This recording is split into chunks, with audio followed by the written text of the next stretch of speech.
Stop singing with your head. Start singing from your soul. I'm Brad Chapman, and this is a Radical Vocal Breakdown. Let's go to work. Most singers think if they're on pitch, they're doing it right. That's why so many of them still don't connect. They're not getting standing ovations. They're not getting the heavy applause. You can sing every note correctly, and it still doesn't feel real. It could sound like a robot, maybe. After working on 24 platinum records and coaching Grammy-winning singers, I can tell you this shows up constantly. And Ma'at's going to back me up on that as a producer. It's usually not a talent issue. It's not even primarily a technique issue. It's that the singer isn't hearing what's actually happening inside the phrase of these great emotional singers. If you can't hear those choices, you can't reproduce them. So what we're going to do today is simple. We're going to take a performance from Ella Langley, specifically Choosin, Texas. Now, Choosin, Texas has been in the #1 slot for a couple of weeks now. It just got bumped off by Olivia, but it's really a hot record, and the reason is because people are touting how organic she is, that she's not trying to put one over on us. She's not trying to hit high notes. She's not overly produced. She just sings from her heart, and everybody's just going crazy. Plus, she has 10 singles on the top 100 right now of Billboard. Not country, Billboard. So they're saying country's the new pop. So I'm going to show you exactly what's happening inside the lines. Not so you can copy her. We're not here for that. So you can hear why it works and start making those kinds of choices in your own voice. That's what we're really after. Because once you hear it, everything changes. You stop guessing, and when you stop guessing, your singing starts to feel real. All right, so you all can see that we have guests on today's show to really make sure that everything is clear and concise for you to learn from.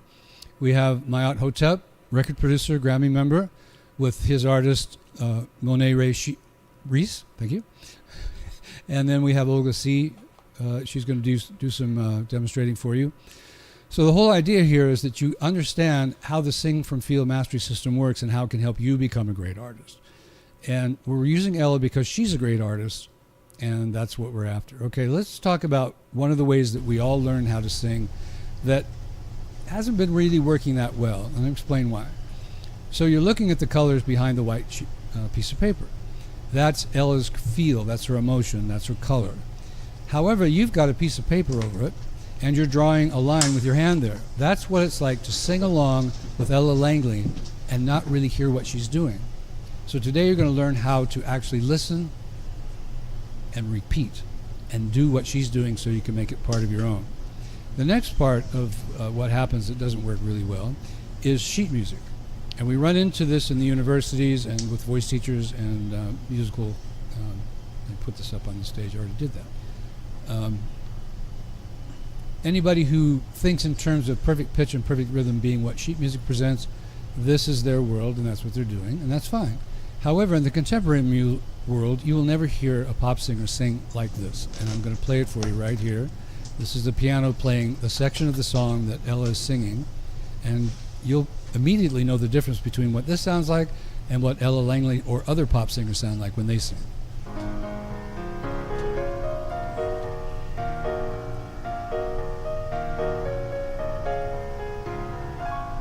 This is the verse we're going to be working on.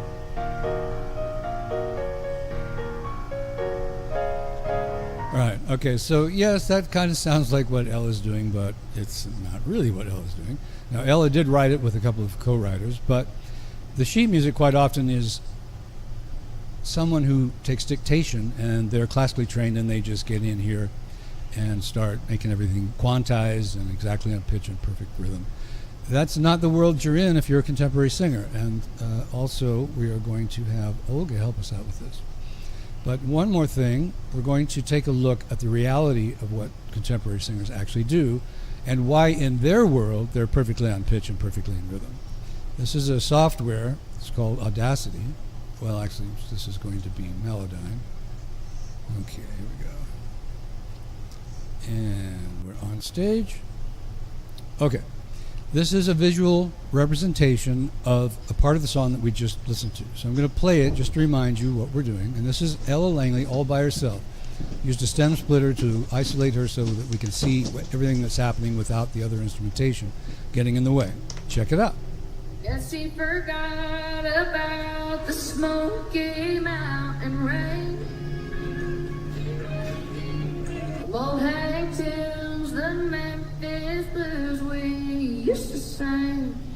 Now, that doesn't really sound like what we heard the sheet music sound like. There's rhythms that are different, there's pitches that are different, and we're not really going to try to learn from this today because Audacity is the better tool. That's why I thought of that first. But I do want you to know that when you hear Ella Langley, because you've heard other people talk about, well, when you're a singer, you should be perfectly on pitch and perfectly in rhythm.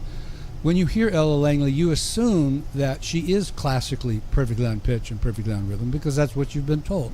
She is not, and that's why this is important to understand.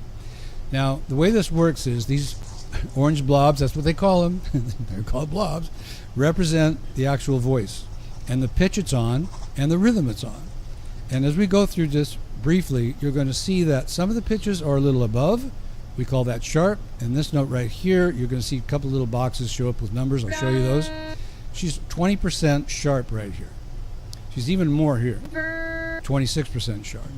And all of these little lines right here are the glisses that go through. Now, sometimes these lines represent pitch you can't actually see here. But it's really important to notice that they're there because without them, it's just not the right feel.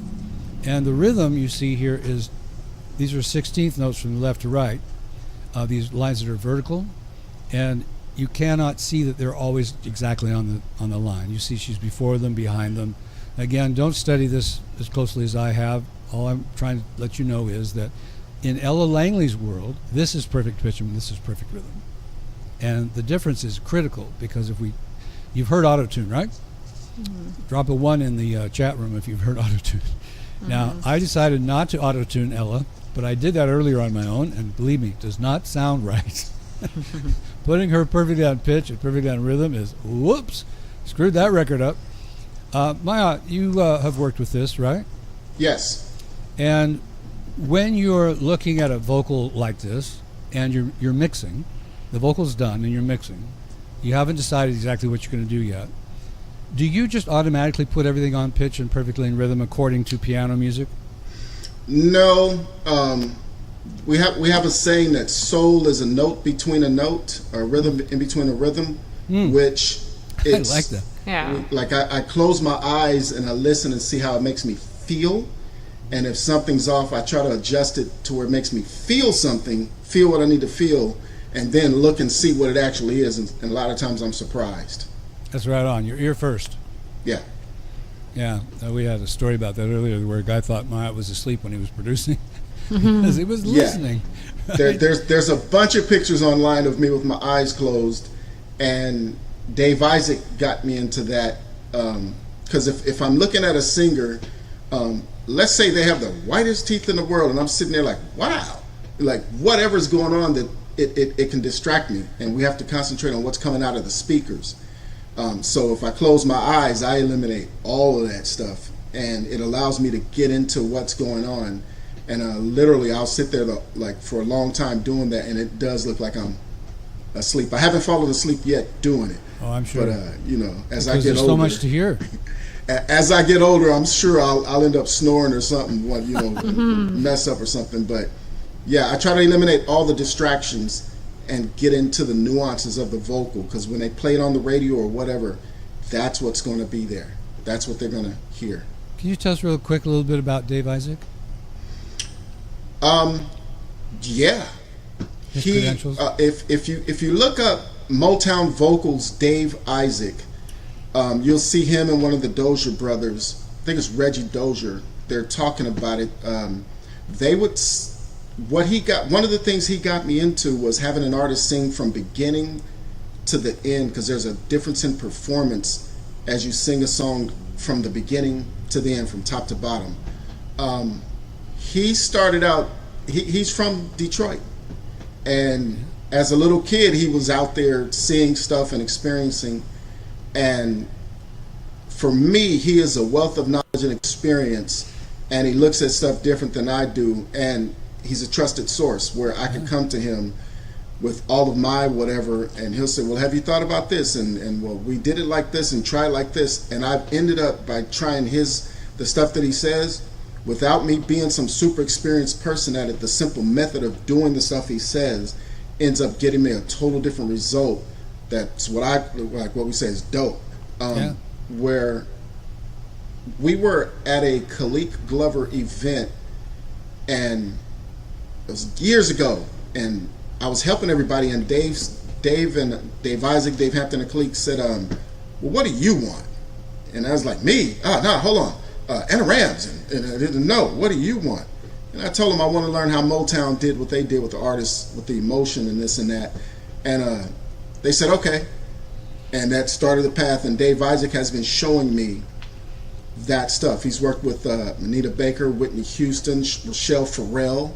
Wow. If anybody knows those Rochelle Farrell albums and how she sings, he's an icon when it comes to engineering and working with the artists and getting that sound. There's a lot of people that you may not know, that might not have the face where they're being presented everywhere, who are some bad mofos, as we say.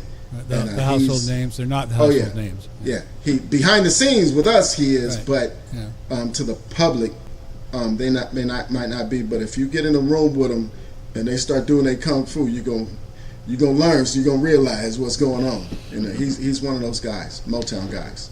And he's a great guy. He worked with Keisha Cole too, right? Yeah, Keisha Cole. Yeah, What'd you say? I was saying I've had conversations with him too. He's a really great guy. He actually helped write our book. See, let me mention that real quick. So Ma'at is the co-writer of the Sing for Feel book. So that's another credit on his side. And what did you just say?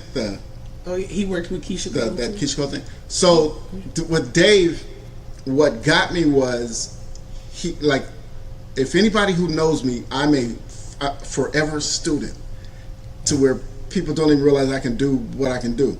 But I asked Dave, and he's one of the people who actually gave. Like Dave Pensado has this thing. There's a lot of Daves. Dave Pensado has this thing where he was giving.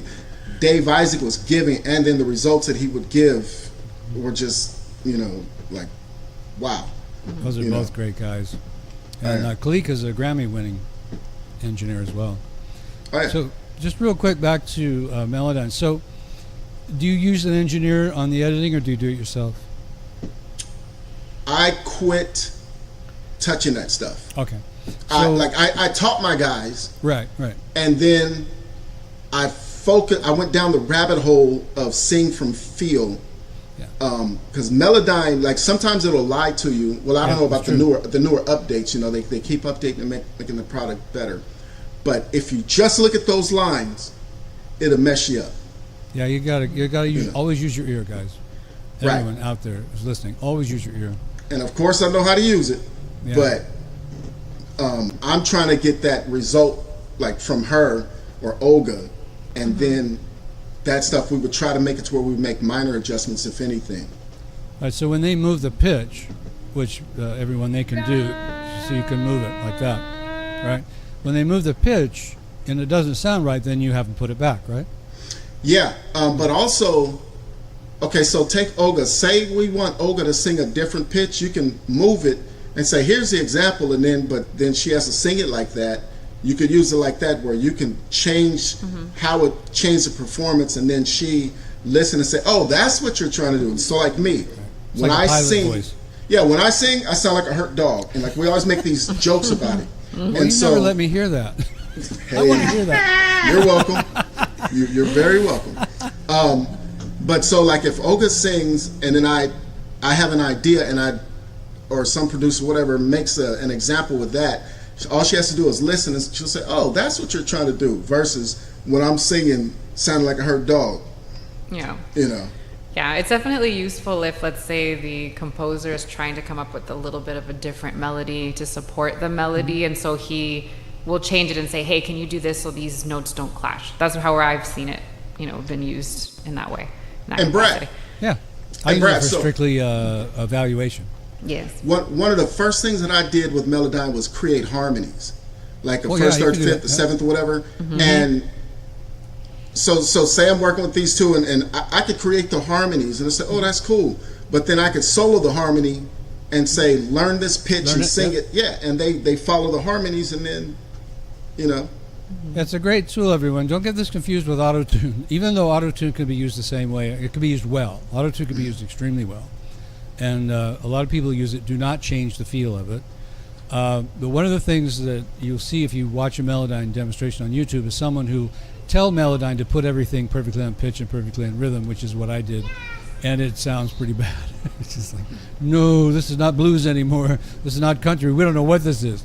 So again, I'm just showing you. See, look how sharp this note is. I mean, it's like way off the scale here. 55% sharp.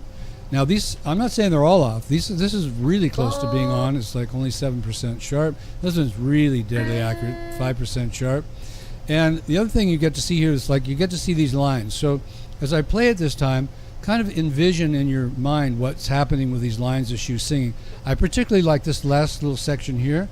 Listen to what she does with her voice right there at this very last part of the verse. Yes, she forgot about I'm sorry. the Smoky Mountain rain.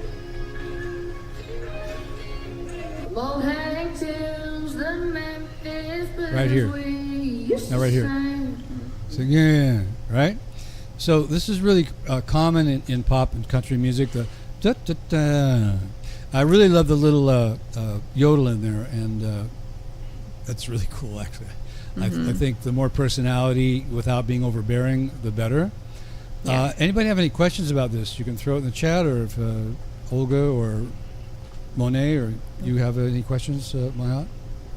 I don't have a question, but we obsess Yeah. over these little things. Like you said, that little thing going down, that's a different feel than it going up to where, like if it's aspirational, you're reaching for something in the next sentence, or how it's setting up the next sentence, or the feel of that next to the notes that are going on at that time or that are about to go on. It really affects, but the listener wouldn't sit there and, they wouldn't care. They're just affected by the result. And the real thing is to do things that affect the listener. Yes. That's actually what I'm focusing on, is what's going to make this listener get this, affect a listener the way I'm wanting them to be affected. Absolutely. Again, all comes down to the ear, and record producers quite often don't even want to see the singer. They don't want to be influenced by the body language, or by what they were wearing that day, or whatever. They just want to hear it so that they know when it comes out in the headphones for other people that the feel is going to be there. We've had just a couple of comments. I don't know what a question mark means. So if you're still there at your _KYV, you can expand on that. And we had a damn, this is a big W. I don't know what that means. Just A big W would probably be a big win. Oh, all right, cool. Like that. Yeah, I know one guy just says whistle. So that just means, we love it. And then Robert Keenan said, hey, I'm your first like. Okay, I'm glad you guys are here and you're enjoying this. The next portion of the show, which is going to be a song, is going to be where we're going to be using Audacity, and we'll do some actual learning here. Now, those of you who know ahead of time to wear headphones and use a mic and also have a player where you've selected your favorite piece of a song, a verse or chorus, and that you can slow it down with your player. Now, that's not as sophisticated as what we're doing here, but this is really easy to use too. This is called Audacity, and that's not what I asked to come up. Let me close this so I don't have to worry about it again. I know you guys are looking at Audacity, but right now I'm looking at Melodyne, so we'll just cancel it. Can I say something before you start, Yeah. Brad? Yeah, go for it. So when Brad is working with an artist, let me say it like this. I'd bring an artist to Brad. That artist would put on a pair of headphones. That artist would be there with Brad, and they would actually work on the song. It's like being in the studio, where let's say you're not used to working with headphones. If you're doing all this work with Brad, where you have the headphones on, you have your mic, you're singing, and so that the idea is this is how you work in the studio. Then when you go to the studio, you're used to it. Because where a lot of people, the headphones can throw you off. and Make a so good singer bad. it can mess you up. Yeah. Yeah. And that's part of why Ma'at chimed in on the Sing for Feel book. He's more on the recording side, knows more about it than I do. So he helped us to understand compression and limiters and so forth. And so there's a lot of great things in the book besides what we're going to show you here. And recording equipment, microphones, headphones, all that kind of stuff is talked about in ad nauseum. Not exactly, but enough that you know what you're talking about after you read the book. Okay, so here's the way this is going to go. We're going to play Ella singing here on Audacity, just to remind you with the music what this sounds like. Then my wonderful student Olga is going to show you what it sounds like to sing this same line, just the second half, not the first half, in perfect pitch and perfect rhythm, so that classically concerned. Now remember, there's two worlds. Classical, that's sheet music, that's choir, that's musical theater, that's opera. That's their world. That's great, man. I don't try to interfere with them, and I hope they don't try to interfere with me. But our contemporary world is different. And so we have different, what you consider perfect pitch and perfect rhythm is different. Like Ma'at said, when he's listening and he likes what he hears, if it makes him feel something, that's perfect pitch and perfect rhythm. And that's what we're going to show you today that Ella does so extremely well. All right, so we're just listening one more time just to kind of remember what's going on here, because people are coming and going, I know. This is a live performance, by the way.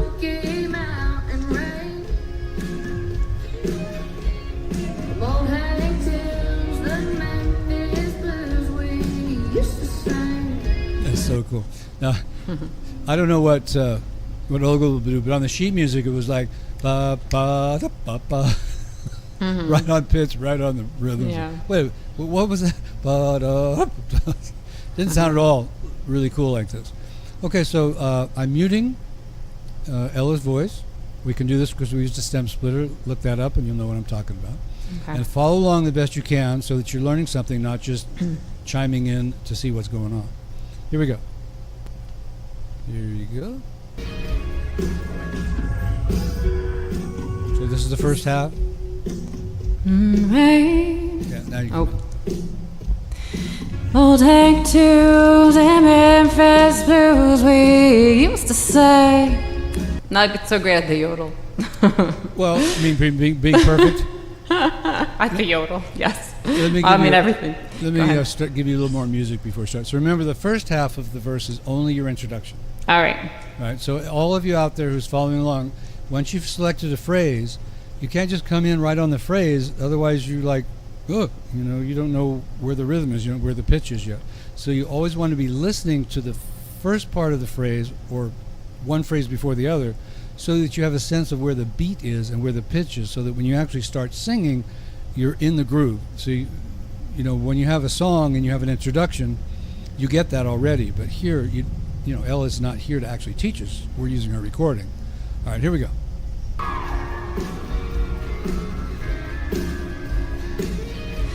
I guess he forgot about Smoky Mountain rain. Them old hang to the Memphis blues we used to say. Okay, so that was closer to the classical style, perfect pitch and perfect rhythm. Olga has also worked it with Ella, and I'm going to show you how that works now. The learning process, without going into more information than you need, slowing the track down is very similar to what people use when they want to research a video and they want to see how the athlete is moving or how a hummingbird's wings are moving, because when you see it in real time you can't really get it. So what I do here is I just go to effect and I'm going to click on tempo. You can't see what I'm doing right now, but you will now. Now you can see it. And we're going to go minus 25%, which is arbitrary. You might decide to go minus 50%. All depends on what you're learning. If you're trying to learn an Ariana Grande lick or a Christina Aguilera lick, you may want to slow it down 70% to get every individual note. Now, if you're a male trying to sing the song, you can also change the key in here. And again, all that's in the program. If you buy the Sing for Feel Mastery System, we'll show you exactly how to do this. So I always preview just to make sure I've got something close to what I'm asking for. Here we go.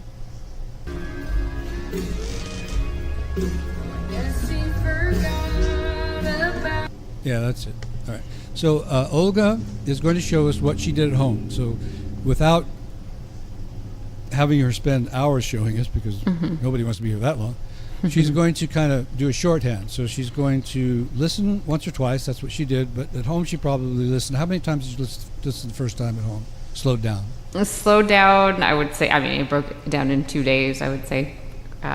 Like 17 times each time or so, maybe, yeah. And wasn't it cool that on the 17th time you heard something you didn't hear on the 5th time? Oh, yeah. Yeah, there's always something.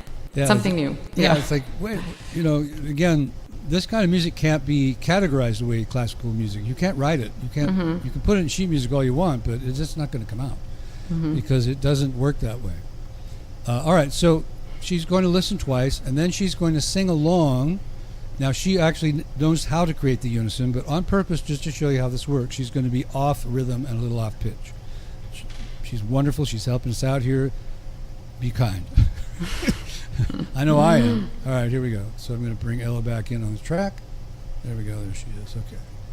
We're all listening. We're going to gain something here. And let's do this. I'm going to play it once at this tempo. I'm going to ask you a few questions. You and I will kind of talk a little bit about what we heard. This is something new, having a producer as a guest, so I'm kind of improvising here. Then we'll bring it in and have Olga listen twice and then do the singing. But I want to get Ma'at's feedback here. So Ma'at knows what he's listening for because he's seen my show before. Here we go. So this is the introduction. We're just getting the feel of it here. There's some great information here, but not today.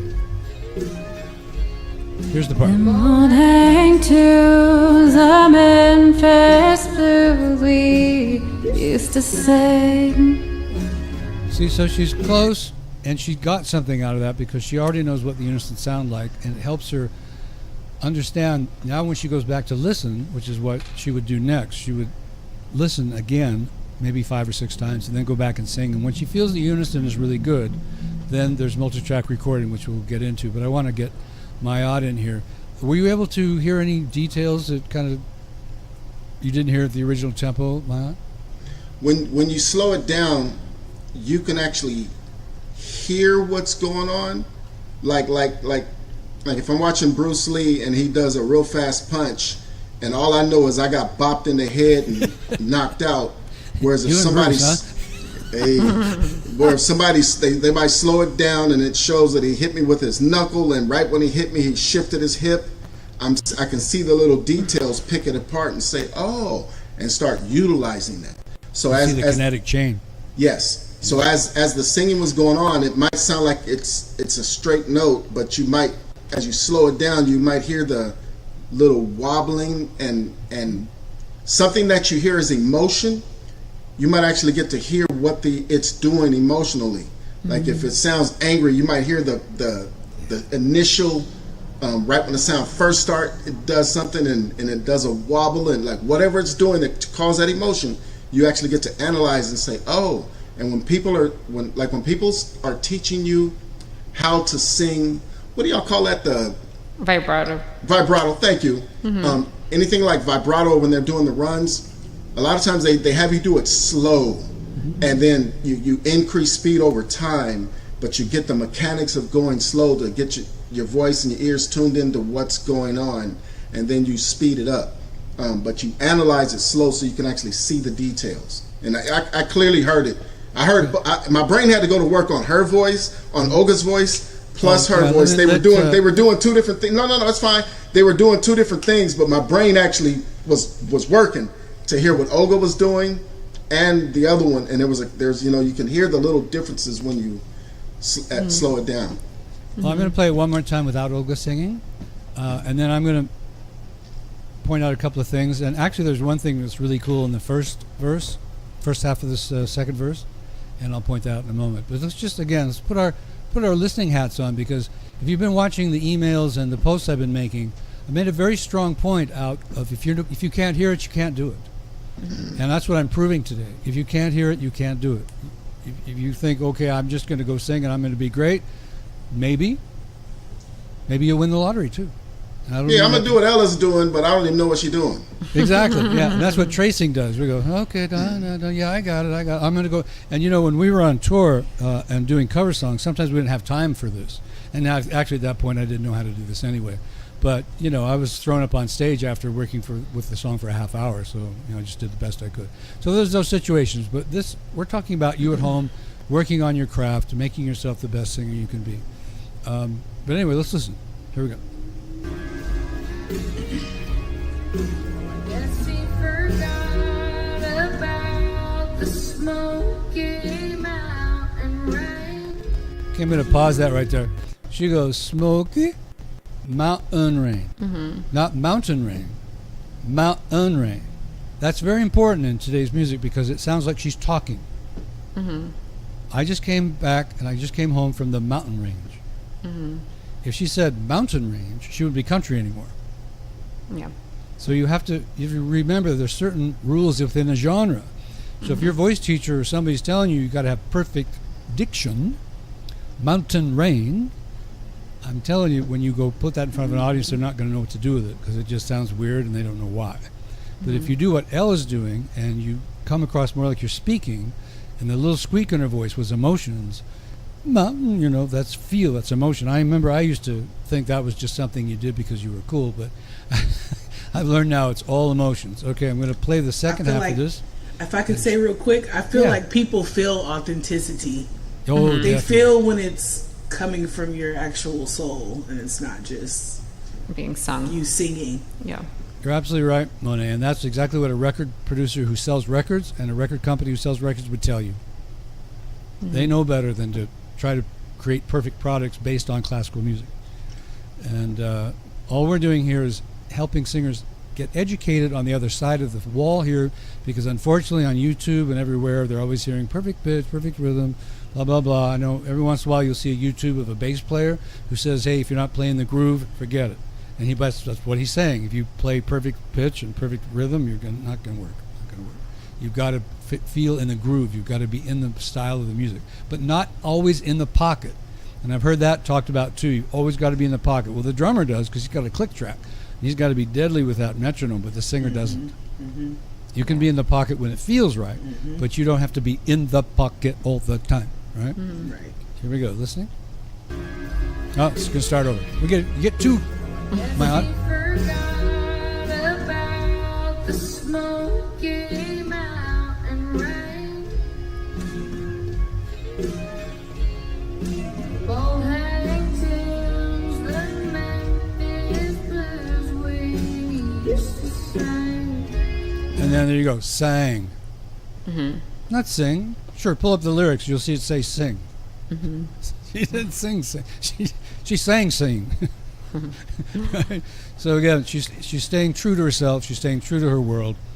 And just one more thing about her: if you do some research on her, the whole recording world right now is talking about how authentic she is, how original she is, and that's why I'm going with her today, using her as this demonstration, and how she's changing the face of pop music. Okay, Ma'at, your turn. On the authenticity, number one, we would study to see what a person's doing so we can add to our tools. But if I, as a producer, am wanting, say, Monae to be authentic, I have to start asking questions to find out who Monae is and does she know who she is, because she might do like Ray Charles and be mimicking everybody else when it's time to do her personal performance.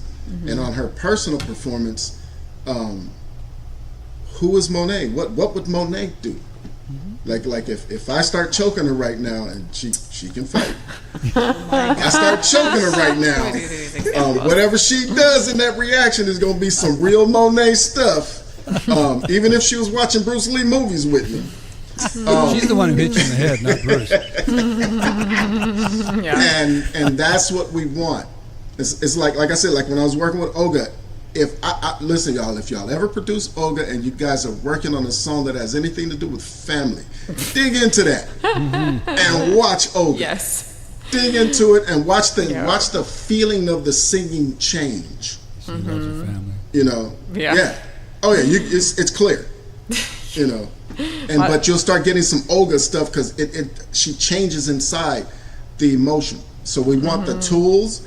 Like when I listen to this singing, it's like, like all that, I'm like, I'm feeling it slow. Like look like you. Right. I know, make your body jump. Make you want to giddy up. Yeah. Yeah, that's right. And that's not something that's necessarily on the chart, as Brad would say. That's her. Yeah, it's the only place you can learn it is from her. Yeah, but see, then Monae would have to. It's okay, Monae. Who's you? What you gonna do? You know. Yeah, we'll get to that on the Sing for Feel. Did you happen to notice Exactly. anything that particularly grabbed you besides the you that Ella did? Me? Yeah, when you were listening. There were. Yeah, go ahead. Yeah, whatever. What other details like that people could learn from you, now that you've heard her? Well, every little section had it. She sounded like her, like every little section. I'm drawing a blank on like what she did when, but like, wait, play it one more time, Brad. Sure. Play it one more time. I'll show you. So you know what Ma'at just said here is what I want you all to remember. Play it again. Listen again. Guess he forgot about the Smoky Mountain rain. Old hang tunes, the Memphis blues we used to sing. So when you talk about like what we call quantizing, putting it on, even the say the letter N, like in Nancy, she could do it a quick one or hold it out, and like we'll actually do drills where you'll sing and practice the N. As she's singing, it's not some computerized thing. The way she says words, like when she says fur. Yeah, and that was one of the first things that my first voice teacher told me never to do was say See? And then if you don't, then you eliminate possibilities, emotional possibilities. But there's an artist, Mace, rapper. If people go back and listen to Mace's hits, like say with Total, the Beatle hit, and he's like an 8th or 16th note right after. So it's like, well, hi. Like hey, like it's right after. It's not on, and we'll play with the rhythm of being it's push and pull as to where something is. And to tell you the truth, Brad, I was working with you, and you had said that one time an artist was just on too much, and you're like, you don't shift forward and backwards in time. And I was like, oh, and I went around, I started listening for that. And that's how I caught Mace. What's the song, Woman? It's Gladys Knight, Natural Woman. Oh, you're Aretha Franklin. It's Aretha Franklin. Now maybe the other girl did Feel it too. like a it's Yeah. Aretha. Yeah, we did. Okay, Olga and I did her. If you go to my YouTube channel, you can find we did that song. There's nothing about that song where she's singing where she's like on. And she's quite Dancing. sharp. Right. She was really wild. She was actually above the note quite a bit, which Ma'at and I talked about. It's probably because of the excitement, the live performance, the adrenaline. But you didn't hear it as sharp. You just said, "Wow, that sounds great." There's an emotional movement that's going on. Like when you get excited and you know what I'm going to do. There's an emotional movement that's going on, and she's doing that as you slow it down. And whenever you guys go back and listen for that, the little held out. How she starts individualizing listen to the each nuances part. of the movement of the ebb and flow. For hearing it. Yeah. And just so everybody doesn't panic at this point, like Ma'at said, eventually you do speed this up and do it at the original tempo, which we'll do as well with Olga. Tony Silva has just joined us and said he's loving this. So Tony, be sure and ask Ma'at questions in the chat. Learn from the man. He's in the trench all the time. I'm coaching all the time with singers, but Ma'at's in the trench, really trying to get something that he can put out there on the marketplace. So it's great to get his opinion on all this. Hello, Tony. I do bite. Yeah, he does. Yeah, you gotta watch it. And actually, now Tony's handle here is Jack Wolf, so be careful there. Hey, there you go. Okay, so excellent. So what we're going to do next is what Olga worked on her own time was creating a unison with Ella. Now we've said we don't want to copy Ella, so what's the point of you doing a unison? Yeah, I'll turn that over to you, Olga. What do you get out of doing the unison? I feel like I'm able to get into her soul a little bit. There's like this gentle anger. Like even that little, you used to say, like she's just like, ugh. Like that's her way of like, you know, her attitude. She had a attitude and stuff. Yeah. She did not like this guy. Yeah. And then the breathiness at the end of some of the words, I appreciated and was able to kind of get into what she was feeling and how she was expressing. And I think overall, studying the artists and what they use and their flair, you know, I guess it helps to, for my own artistry, helps to kind of, when you amalgamate all these things together, it can create a whole new thing, right? So if I'm trying one certain genre, then I can kind of add a little bit, a hint of this and a hint of that. So studying all the artists is so important. So yes, that's what I got. I don't know if I answered the question. No, that's right. Yeah. And I almost hate to use the word automize in this context, but what we're doing, or what Olga's doing, or anybody I'm teaching to do this, or when I've tried it myself, is I'm automizing my subconscious with Ella's information. Then when I create my own stuff, Ella's influence is flying out of me, and I don't even know that that's happening because I've automized it. Yeah. And that's what we're talking about. That's why we're saying we're not trying to be Ella.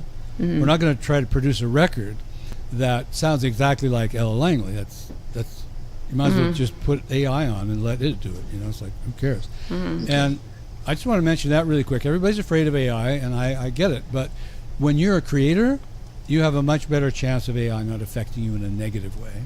And I won't let Ma'at go into his soapbox on this because he'll go on forever. But we will talk a little bit about it. AI is a great tool.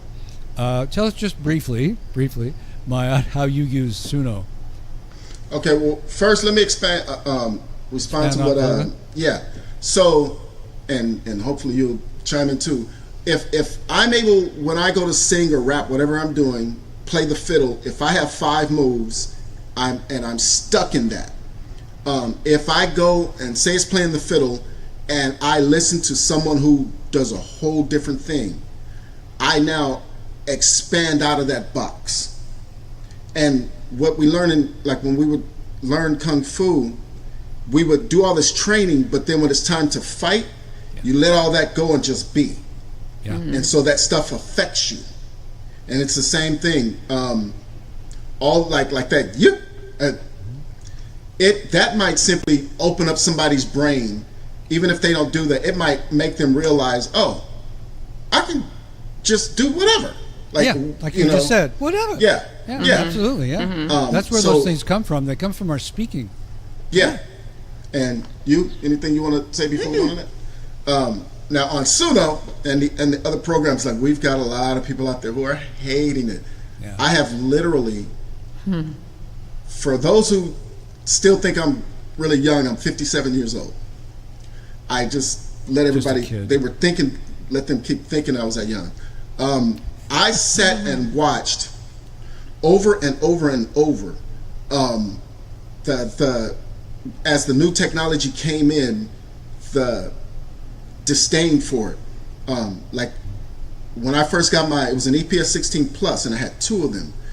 What were doing? What does it do? It's a sampler. Okay, sampler. It's a sampler.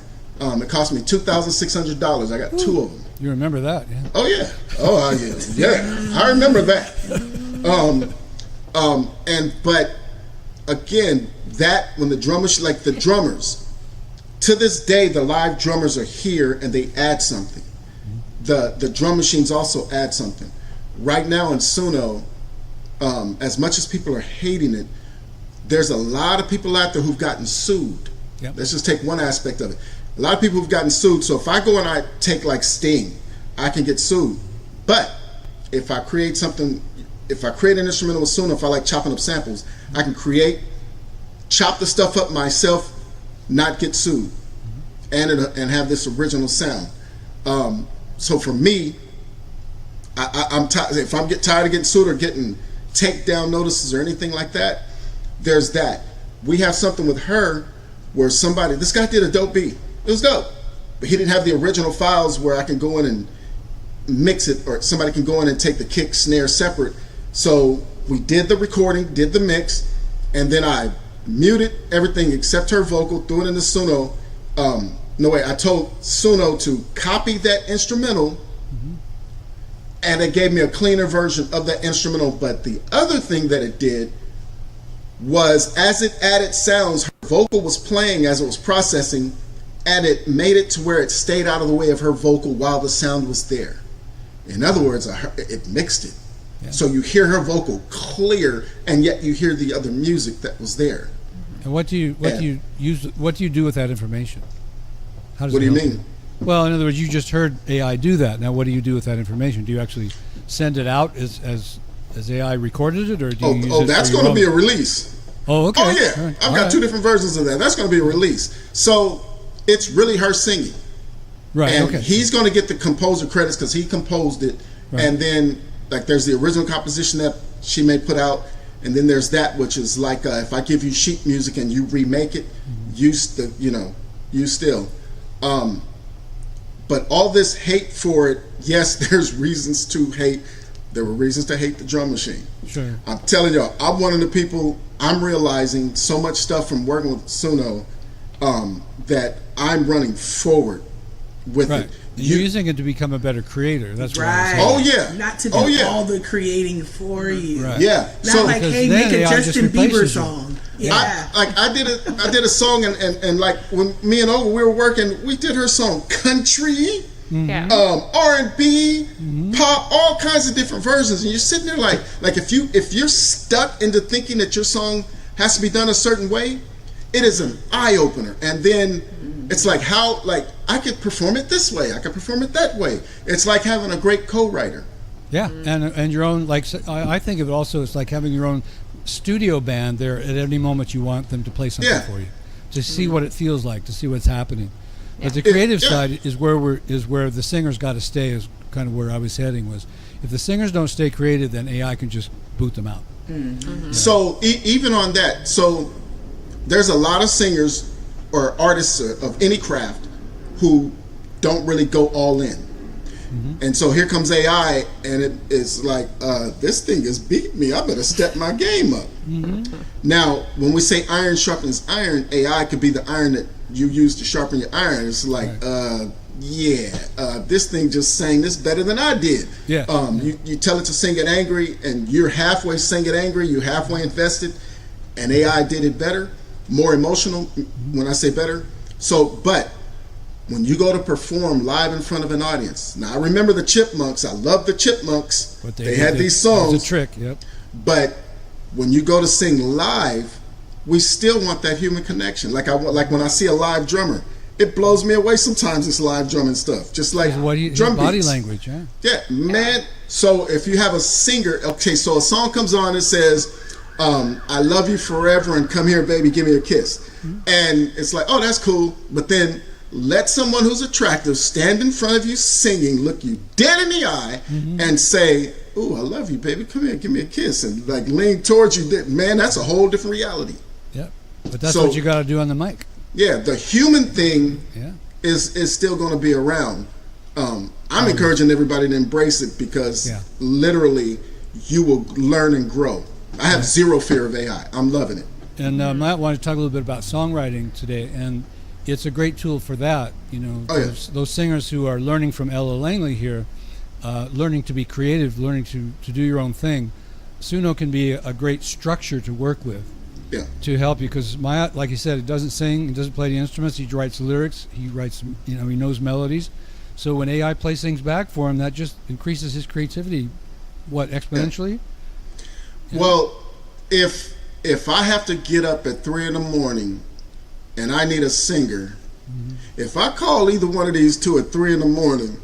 and their phone actually rings, I'm gonna get some talking to the next morning. Yeah, you're not Quincy Jones. You can't pull that one. Yeah, but with the AI, I can actually demo multiple different styles. Like I can say, I want to see what it sounds like saying happy country. I want to see what it sounds like angry R&B. Whatever. I can sit there and get different versions and figure out what do I really want. Change it into a man. So when it was Quincy Jones and them and that unlimited budget, that's how I feel now.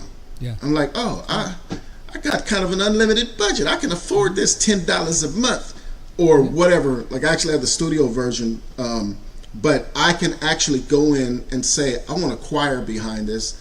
I want a gospel male choir. Okay, I want a gospel female choir. I want, like, whatever, and sit there and experiment like a painter and come up with something and then present it for somebody to... I'm still all about the artist, me personally. Then after that, when you go work with Olga or Monae, you have a lot more to offer in instructing them as to what you want, and helping them feel it too. You would see producers say, sing it like, I want you to slide into it like, now you can get these demos and hear and be like, you know what? Okay, wait, slid it crescendo. Yeah, you can sit here and know what you want them to do because you have the actual recording. Mm-hmm. They don't even have to hear it. You say, no, I need you to slide into, like, you can sit there and use this as an example where they don't even hear it and you can talk them through it because you know what you want, because here's what you want. You've created what you want. Have you ever slow Suno down and listen back? I have not yet. That would be interesting. Yes. But what's beautiful is I can sing sounding like a dog dying, sounding like Olga, and say, make it sound like a blah blah blah, and it'll sing it as long as I have the melody and I get the emotion and type it out. It'll take that and stop. It won't be me singing anymore. It'll be somebody actually, Or strings. I've tried the Suno Studio where I just say, I want this melody to be like that. Call and response. I say a response to be this melody, and it's awesome. I think it's so great. Did you sing the melody? I sing the melody, and then it would turn it into a cello or violin or something like that. Yeah. So it's fun. Yeah. Come on. It's very cool. They used to call that MIDI mic. Yeah. And there's still a program you can do that. You just sing into your mic at the notes you want. So if you want the bass to go boom, boom, boom, boom, boom, then when you play it back, it's actually a sample of a bass playing what you just sang. Mm-hmm. So I can bring Mr. Bohannon from Fresno in here and say, hey, I want you to play do-do-do-do-do-do, and then he plays it. Or I can tell Suno, I can just record that in the Suno, say this is a live stand-up bass, boom, and it plays it. Yeah. Same thing. Mm-hmm. But again, back to the creativity. These are just tools, guys. So what we're learning from Ella is what we're talking about with Suno and everything else. We just want to learn. This show is about learning so that you can create. Mm-hmm. So what we're going to do next is Olga is going to sing along. She's already done the one where she missed on purpose. I'm gonna play it twice for you, Olga, so get in the groove. Yeah. Then she's going to do her unison with Ella, and then we're going to record her. And then we'll all listen back to it. And why are we going to do that? I'll tell you. Just hang in there. Here we go. Let me pull this back on the stage. All right. Oops, wrong software. There we go. All right, here we go. Guess he forgot about the Smoky Mountain rain.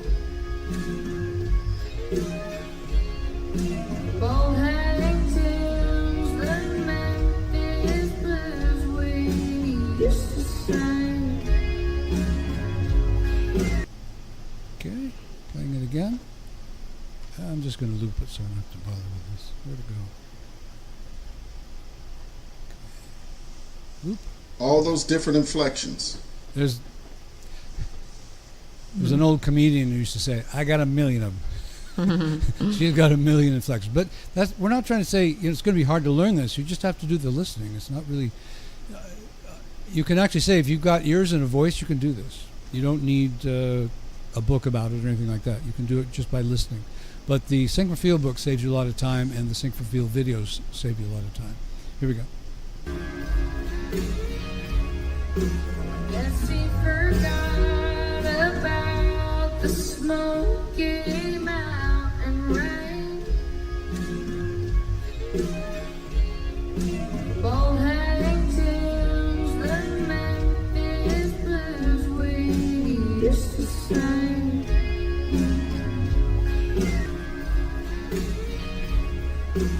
Guess he forgot about the Smoky Mountain rain. Monae to the Memphis Blues we used to sing. Right on. So you all heard how close she was. Now we're going to record her so that she can hear herself back, because it goes back to tracing. We're actually doing some tracing right now. We're singing along with Ella, but how Olga got this close was not by just singing over and over with Ella. It was listening, so that she absorbed, or if you want to say imprinted, into her mind exactly what Ella was doing, so that when she's singing, she's just doing what she heard. She's not trying to catch every little thing that Ella's doing at the time. She's already done that work. So when we hear it back, we'll all get a sense of where it was right. Now, I like to talk a lot about neuroprogramming. When you're trying to learn something new, and this is 21st century stuff, they didn't believe this back in the day, you don't beat yourself up for doing something wrong, because that's what you'll memorize. Your muscle memory will make you always do it wrong, because you kept focusing, that's wrong, that's wrong, that's wrong. So instead, we focus on where was the unison. I got it, I got it, I got it. The parts where you missed, those are going to be obvious. You don't have to think about them. So let's record it so that Olga can move on to the next step. Here we go. Guess he forgot about the Smoky Mountain rain. The Monae to the Memphis Blues we used to sing. Okay, let's listen back to that. It's interesting. I have to admit, I am having some trouble hearing it, but I can turn it okay. up for you. Okay. Yeah, so next time we'll do that. I just want to make sure that my settings are right. Black hole device is 16, and then the recording device is 64. The audio settings are correct. I think I can hear. I think it's more my voice in there, but it's okay. Yeah, well, this is what one of the things that everybody learns by using headphones and mics is how to mix things. But what we do have another thing that's happening. We have Ma'at in here. I'm not sure if it's affecting Audacity or not, but it doesn't matter. We're all here to learn. We'll figure this out. Okay, we're listening back. There we go. The Monae to the Memphis Blues we used to sing. Very close, huh? Did you guys hear that? I'm going to turn Ella up a little bit louder. Let's listen to the unison. Now, unison is when two singers can't tell who's who anymore. Olga doesn't know if she's Olga, and Ella doesn't know if she's Ella. Of course, Ella is the recording, so not quite the right. But when they're together, we can't tell the difference, and that's how you know when a unison is. We're listening again.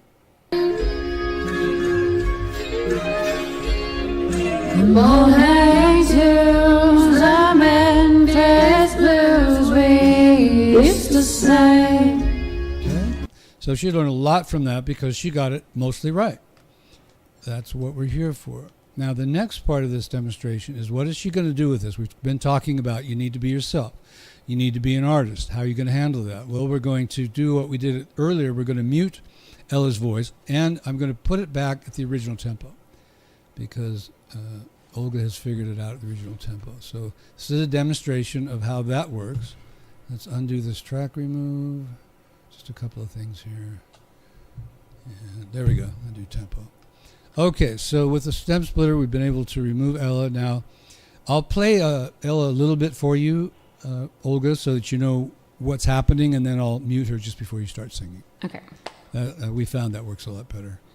So this is like a lesson for everybody. It's a lesson for Olga. It's a lesson for me. It's a lesson for you guys tuning in. It's great, man.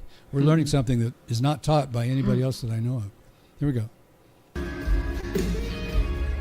Guess he forgot about the Smoky Mountain rain. Them old hang to the Memphis Blues we used to sing. Something like that. Oh, exactly. Yeah. Did everybody hear the difference?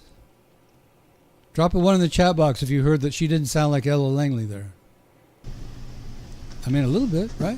I think I got into the groove at like near the end as I kept going with the song, but All good. Yeah. Yeah. Now, of course, if we were actually trying to create a recording for Olga to sing, we'd spend a lot more time than this. You know, this is a lesson rather than an actual production. But you know, again, and Ma'at mentioned other ways of when you're in the studio using different tools to help the singer. So this is just one thing that you can do on your own time and get your own feel. And then, of course, what you do then, and I'm going to go ahead and record you doing that this time. This is what Olga's next participation would be. Here we go. We're recording you, Olga. Here we go. Guess he forgot about the Smoky Mountain rain. Them old hang tunes and Memphis blues we used to sing.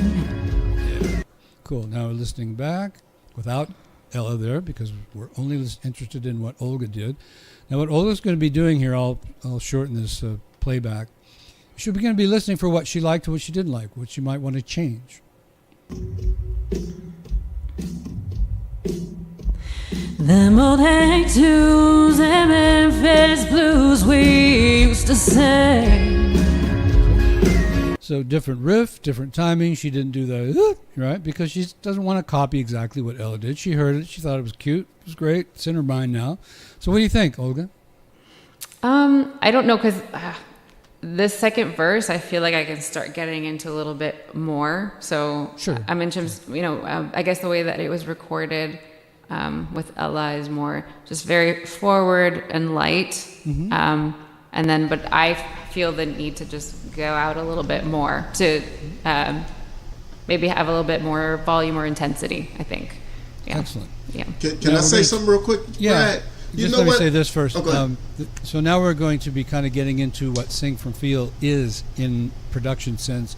And again, Ma'at uses it extremely well, so his opinion is very valuable. So please go ahead. You know what's dope about this, Brad? When you know the thing, like say you buy a red Chevrolet, whatever, and then you notice it everywhere. Yeah. All of a sudden, I'm used to hearing Olga sing, and when she just sang right now, there's little nuances that are in there that she wouldn't normally like.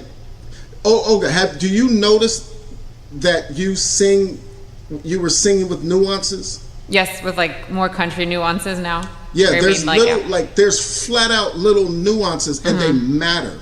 Like if you go listen to "She's Out of My Life" with Michael Jackson, there's little, even breaths, like little nuances that matter big time, and you were doing them in this. So whereas you might think, oh, I made a mistake, whatever, I'm hearing these little nuances, and it makes, by you doing these exercises, you focusing on these nuances, your brain starts adjusting to that, to where even if you don't mean to, you might be somewhere walking, you might hear a flute play and you hear the nuances in the flute, or somebody might talk to you and you start hearing the little nuances in what they're doing, that type of stuff. And then as you sing, like I said, it expands your vocabulary. When I say vocabulary, not just what you taught, like your vocabulary as in what you're doing.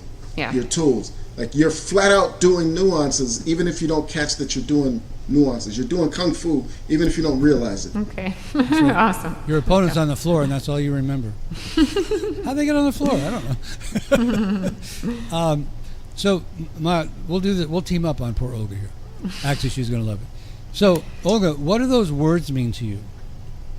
Oh, okay. So I had to use imagery, not imagery, but in my mind. So my husband likes bluegrass.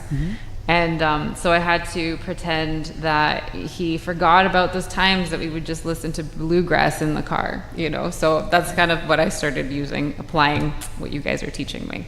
Yeah. What about the actual words? The actual words. Do they have any emotional meaning to it all? Now, they may not. I picked this song, Olga didn't, so. Yes. I would say I wouldn't necessarily pick those specific words. Yeah,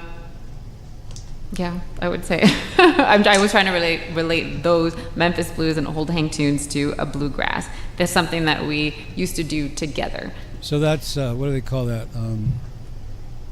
It's not hindsight, but it's like you're remembering a memory. What's that called, Matt? When songwriters use it all the time. When a song reminds you of a particular time in your life. Like reminiscing? No. Reminiscing, yes, thank you, yeah. So she was reminiscing, okay? So that feel comes out. she's reminiscing, so we feel it. Did you hear that, Maya? Well, what I was going to say, yes, but what I was going to say is, so, y'all, look at Olga's face, you guys. Olga. Yes. If she already knows. When it's talking about Chase the Blues Away, if you were upset, what could your son or daughter do to chase the blues away? They can just start making silly faces, dancing in front of me. Silly faces and dancing in front of you? Like what? What do you mean? To chase the blues away? Is that what you're saying? Yes. What could they do to make my sadness go away? Yeah. If your son was trying to chase the blues away, what would he do?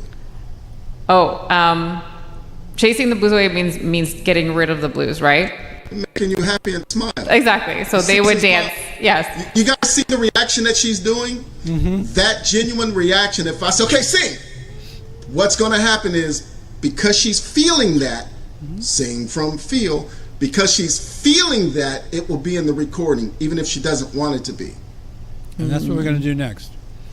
Ready, Okay. Olga? Okay. So now Can you assimilate, feel those things inside? Okay. See your son. Feel Dancing. Chasing the blues away. Got it.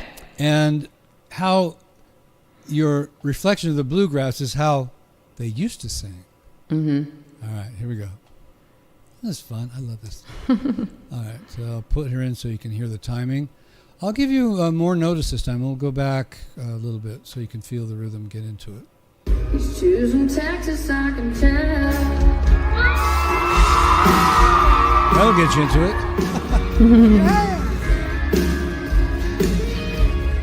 Guess he forgot about the Smoky Mountain rain. Them old hang tunes, the Memphis blues we used to sing. That changed. You did. Let's Yeah. record that now. So now you could let yourself feel it even more differently. Because we're human beings, we're dynamic. Mm-hmm. We don't feel like we did 5 minutes ago now. Mm-hmm. Okay, so that's what recordings capture. I love the saying that a recording memorializes that particular time of your life. Mm-hmm. That particular moment, that particular feeling, it memorializes. Here we go. I'll bring her back in.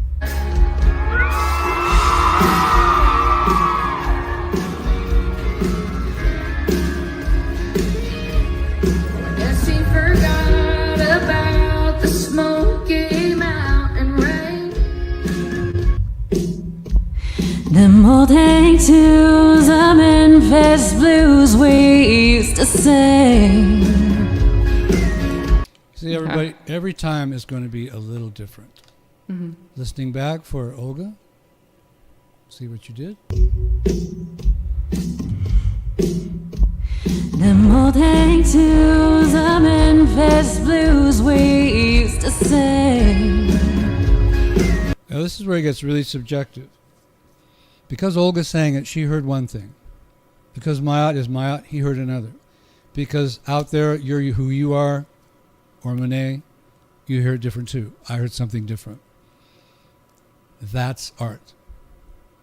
Chime in, Ma'at. So when people are making movies, if you guys ever pay attention to them, the director may have them do different performances. Because in the end, you might not know what you actually want by just saying it, but you can feel it. And then, say Olga does a performance. Say we have her do 5 takes, and they're all these different things. This one take might be wonderful, but what comes after it might not work with that, and it might be another take that sets that thing up. And so when it comes to the craft, it's not just a performance. It's how does the whole song work together, and then you like she might come in and put a whole different thing together and have us affected. Brad do it and comp these vocals together and have a whole different feeling. All of them make us feel something, but the thing is to have that emotion in there so that we can play with it. Like I have sat and listened to Michael Jackson vocals as a kid where there's 3, I think it was just 3 takes. I thought all 3 takes were flawless personally, but they were all different. And it's like, which one do you use? Oh, they happen to choose take 1. But there's take 2, and say you might want the end of take 1 on take 2, like whatever. But you want that performance inside them. This time when you sang, Olga, there was bass that was out of your voice. It was more like up. There was a whole different feel on this.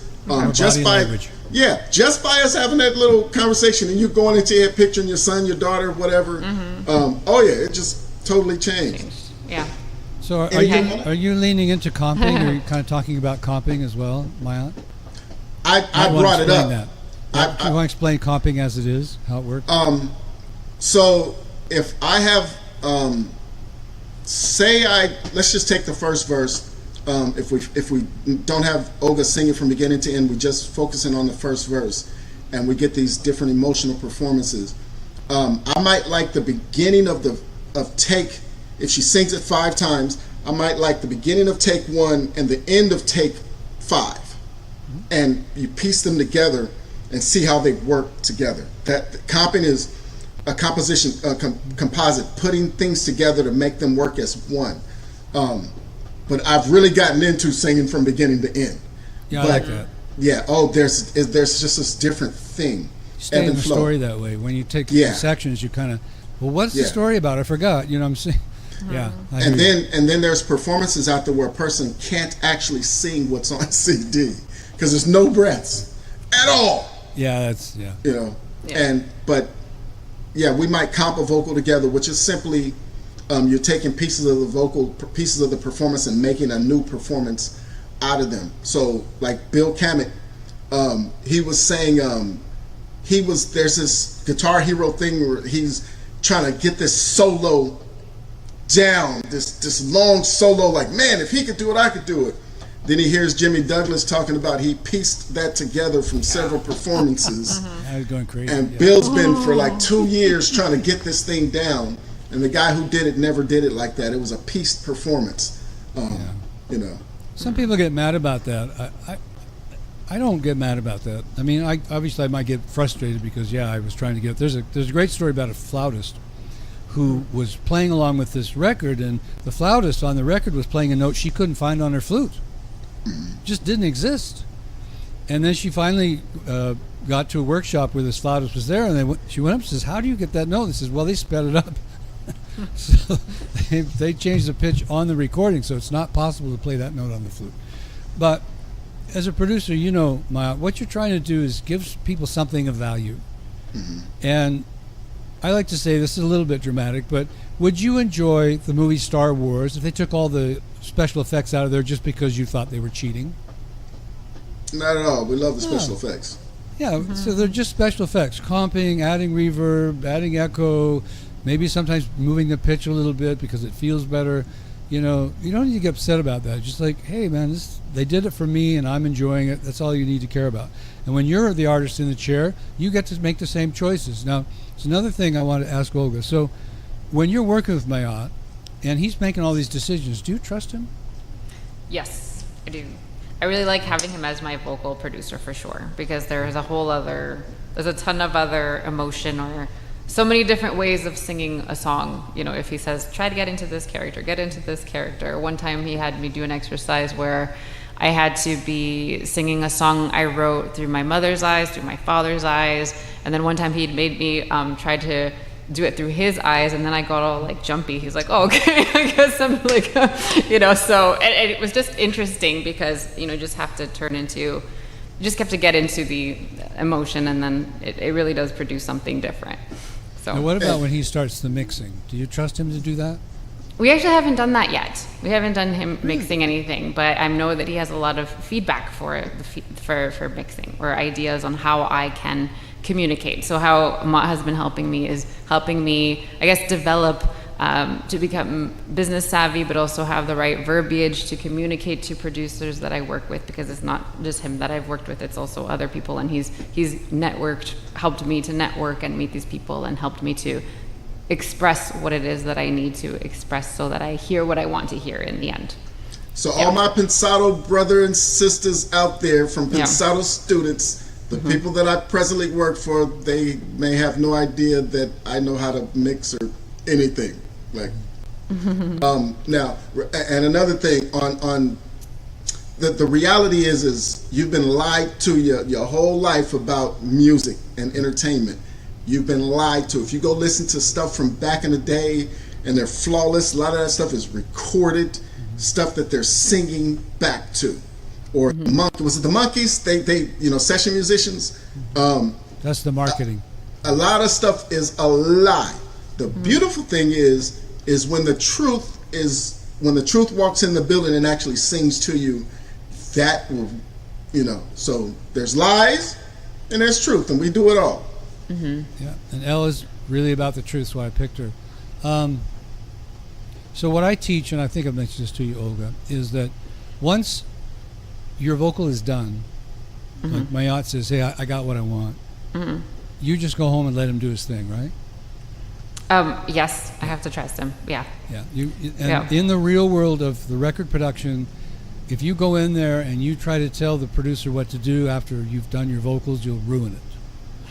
Because the producer's job, and one of the things that makes a great producer is when this great producer hears something and really loves it, for whatever reason, most people love it too. Now, that's why you got to trust them. Say, look, it's not easy to let go though. No, sometimes. it's really hard. Yeah, when you hear it, you're just like, oh, I'm Monae, because there are certain because I was in my head like, well, I kind of want to hear what the producer did and just make sure it's you got to get out, Monae. You got to get out of the way, because when you try to listen to yourself, it's like talking to yourself. It's a one-way conversation. Because you recorded it. You're the one who said the words. You're the one who said the emotions. Now you're listening back to yourself. It's like having a one-way conversation. It really doesn't sell well. But when you trust your producer, and that producer has a good ear for what other people react to, then those people are going to love what you just did. And you can just walk away. You just, okay, you're in control, or whoever's going to mix it, whatever. I've done my vocal. I've expressed my emotions. It's all there. You guys go for it. I'm leaving. I agree. That's why it's really important to do your research, and you want to really know who is mixing and producing your record. Absolutely. So you don't end up having to over-investigate. Yeah, if you have to do that, then probably it's time to scratch the project and move on. Pretty much. Part of being a producer is taste, but we don't always succeed. Like nothing is always successful, and sometimes like the artist might be right. Sometimes grandma sitting in a corner might be right. She has nothing to do with music. She said, baby, that second one is the one. They can feel it. And the real test is playing it for other people. Like there are songs, one of the guys was talking about on a Biggie album, the ching ching cowbell was way too loud, and the whatever else is way too loud. But when that song comes on and I hear that ching ching ching, I'm hey, and Puff Daddy was right. But mix wise, and so what you really in today's abilities we can go and do multiple presentations. And so I can actually do a presentation according to what Monae says, whatever, man, and then do one that I say, my wife, what do you say, and then play it for people, focus groups, and see how people, it doesn't have to be it's this way, we can do different versions. Yeah, and back to songwriters. Songwriters have to do the same thing too, because they can't tell if they've written a hit. Yeah. Or even if they think they did. When they actually put it out there, that's the test. Do people like it or they don't? And if they don't like it, we go back to the drawing board. If they like it, hey, let's keep going, right? All the time. Both Ma'at and I, being Grammy members, have been to many seminars where they've interviewed great songwriters, and that's what they tell you. They don't know if they wrote a hit. They don't even know how they did what they did. They don't necessarily have a strict formula. So they don't really know what's going to happen to that song until it's out there. And it's the same thing for the singers and the musicians. They can't be sure what's going to happen until it gets out there and you get some opinions. And then, if Ma'at wants to go back to the drawing board, and Monae wants to do that, they can do that again, or they could just say, hey, this is cool, we love it, this is what's going out. But it takes a lot of hours and time. So when you listen to a great recording and you think that you should be able to do that in 5 minutes just because you heard the record, what we're showing you here is that it takes time. Not pain, not suffering, unless you're working on that particular part of a song, but just do it. Just keep doing it. Just keep doing it. I mean, Ma'at's a great example of somebody who just keeps doing it and doing it and doing it and doing it. And I've seen him grow over the last 10 years. He's just grown and grown and grown. He knows so much more. Sometimes he knows a lot more than I do because he's been having experiences that I've never had. So when we talk, we get to share. Oh, that's cool. You went through that. Oh, I've been talking about Suno ever since Ma'at brought it up. I tell everybody about what Ma'at says about Suno because it's great information. Okay, we have a treat. Now, Monae is a singer, which we've kind of inferred is that somebody that Ma'at's been producing. So she's going to sing some a cappella for us of one of her songs, or one of the songs that Ma'at's gone. Now he's going to take over. Y'all see the look on her face? Does she know? I was wondering what I was doing here. Yeah, exactly. He's going to coach her. He's going to coach her through this process of sing from feel, and you guys get to watch and see how it works. As long as Monae says it's okay. Now, if she says, no, I'm not doing this, we're all cool with that, too. We're good. Question. I had a song in my head. I thought about having you sing, but what's on your heart as far as actually singing? Like, if you could sing something that's yours. Sing We Will Always Be Together. Okay, yeah, I was going to say, as long as it's yours. Okay. So real quick, Bill Withers, what was that song? Grandma's Hands. Yeah. Tell him what you did, since I was telling you so much about whatever. Tell him what you did to do that rendition that you did. So, the Grandma's Hands. So I wanted to cover Grandma's Hands, but I worked with the producer. His name was Tom Genius. We did an amazing job. We kind of studied for hours the whole Motown sound, kind of the tricks that they were doing, what settings they were using, the presets. We even went as far to kind of see how in the video on the guitar they would kind of put the sponge in between the strings to get that certain sound. So we were trying to kind of size up the things we were watching in the documentaries of achieving the Motown sound. We were watching original recordings of Michael Jackson and how he even got those songs. And then what we did was kind of try to find it in the presets on the computer. So I will say Tom Genius did an amazing job at that. And it sounded, we used absolutely no auto-tune. I was trying to make it a goal to sound as if I sang at the time Bill Withers was alive. If I were to do something at that time instead of at this time. I was trying to kind of go in a time capsule.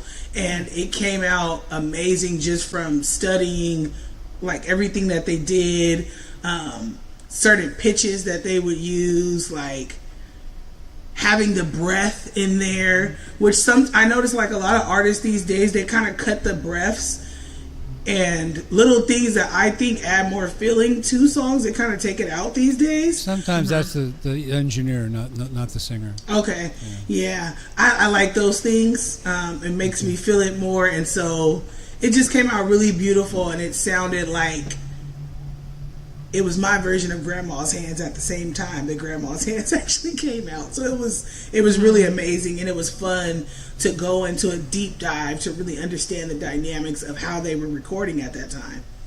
You just said something that I will humbly say that Vocal Muse as a product is not necessarily totally my idea. Musicians have been doing this, and record producers have been doing this kind of research for years. They, like you said, they want to find out how the guitar made that sound. They want to know. Singers, they just keep on singing. They don't know, they don't know what Aretha Franklin did. They don't know what Bill Withers did. They're just singing along. But when you do this kind of thing, it changes everything. That's so brilliant what you're talking about. And I remember as a guitar player, I used to sit down and try to get the licks just right, get the pick across the string to get the right feel. But as a singer, I was making the same mistake. I was just singing the song. I wasn't hearing all this stuff. So, boy, way to back that up. Thank you. Okay, what do you want to do from there? Now, on the just a little bit backstory, you guys, on the Sing From Feel. I had heard about Sing From Feel, and I had no idea who did it. I knew about Seth Riggs and what he was doing, but I wasn't grasping whatever, and I had lost. There's this thing where I went so technical, I lost my humanity. So I'm doing music, which is about emotion, and I had no emotion. There was nothing emotional. I was a computer nerd, like technical, and so this Sing From Feel, I wanted to learn about that, and it's crazy because we were Impensado students, and Brad came in, we were talking and stuff, and he's like, I love these conversations. I had no idea this dude was the Sing From Feel dude. I had no clue that he was the one who created Sing From Feel. And he started helping me and developing. We did all these videos online where he was working with artists, and I ended up learning the Sing From Feel stuff without having any idea that I was with the actual man himself. But it helped. What he did was help me. He's part of what helped me get back to my humanity. Because I'm telling you, if you had worked with me during that time, there was nothing about emotion. I was on some technical stuff. Like I wanted to be able, I was taking acoustic rock kits, and turning them into sounding like Dr. Dre's master tracks. And I got real good at it to where my mix of the drums were knocking like Dr. Dre's master tracks. And every time I'd figure something out and then move on to the next. And so now I'm off into the songwriting and then working with the artist. But the Sing From Feel, when I'm doing it, I've got what Brad has taught me, what movie directors have said, because I had to figure out what, like Brad would say, we don't want to act. And then I found out, wait, the movie directors are saying what Brad is saying. They want an authentic performance. They want the real deal, not somebody pretending. I'm like, oh, what is their approach? Yeah, I was like, what is their approach to getting that? And so I've been incorporating all of that stuff. Now, we did a song called We Will Always Be Together. It was a 2-hour write here at the office. And a relative of hers had just died. It just so happened that when I was young, like 13, 14, these grown dudes were talking about beating me up. These two guys stood up for me and made those guys back down. These dudes were, they'd whoop your butt. But I was getting ready to fight them, knowing I'm finna lose. I was scared too. But these two grown men stood up to these other two grown men, and these two grown men who would mess with me did not want it. They did, and they happened to be, what is it, your cousins? Mm-hmm. Her cousin. So she's in there talking about the flower. What was it, Ronnie Flowers? Ronnie. I'm like, hold on, I know this dude. And so she started talking about it. So we wrote a song called, I named it at first Etched in My Heart, but it became We Will Always Be Together. And it's about, well, first, you explain what it's about, and then I'll explain what I take it for. Well, I am at a time in my life where, the 30s come fast. And it's kind of a realization point for me. It's when you realize that your loved ones are getting older. You have X amount of years left with, for me, it was truly about my grandparents. And it's like, it's approaching a time where all I'm going to have is like the memories that I have built in my heart from everything that we've seen and done together over the years. But it's like you're realizing that life is short. Like I got that people always used to say life is short, but like I think for me getting into my 30s is when I was like, dang, life is really short. So like you can't take for granted the moments with your loved ones, and like even when they're gone, it'll still kind of be etched in your heart. So my writing, let me get to the point. So basically this was me writing from a place of, I don't want to say sorrow, but just realization that, it's coming to a time where the people I look up to, my elders, my mentors, are getting older. And so that's just something that's going to forever be stuck with me and etched in my heart, everything that I've learned from them. And then it's going to be up to me to be that elder for the next generation. And so, Ronnie, go ahead. They are a part of you. I mean, you are not, you are you because of them, part of it. Right. Part of what, yeah, it's really cool. And so Ronnie was in a casket. They had just had his funeral. I'm sitting here like, one day I'm gonna be able to go and thank Ronnie when I find this dude, blah blah blah. And then here she ends up talking about Ronnie Flowers, and I'm like, hold on now. So we did this whole song where my job, as we wrote the lyric, was a writing from feel. Wow. You got to sing from feel. Well, we were writing from feel. I'm sitting in here egging her on, doing my best. I don't know what she think I was doing, but I was sitting there like, okay, I need to make, what else could I ask? So Monae, so he was in a casket, and explain how he looked in the casket. I'm doing that type of stuff to where she's emotional, and then stuff is coming out of her left and right. We had so much stuff, we didn't even use some of the stuff. But so here he is. You didn't go to the funeral, right? No. See, some stuff is a bit much for you. So here's this funeral that just took place. She's feeling some kind of way. We're writing about it, and then like 8 hours later or something, we're recording it. And when we start recording it, the engineer, when we were in there, Kui, he's looking at me as I'm saying certain things like, man, what's wrong with you, bro? Like, and then what she's singing about, his wife had died years ago, and so he's sitting there feeling some kind of way. So now you got the engineer feeling some kind of way. Everybody in there is feeling some kind of way. So when they go to make their moves, this stuff affects their emotion. I'm telling you, this stuff affects the whole room. Yeah. And so that's what this lyric is.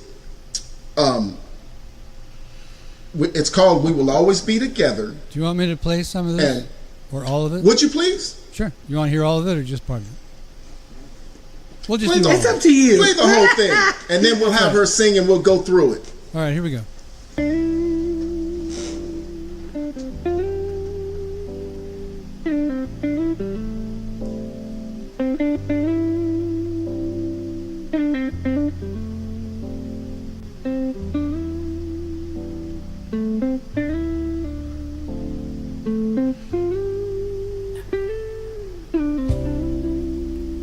Everybody's getting old, and so am I.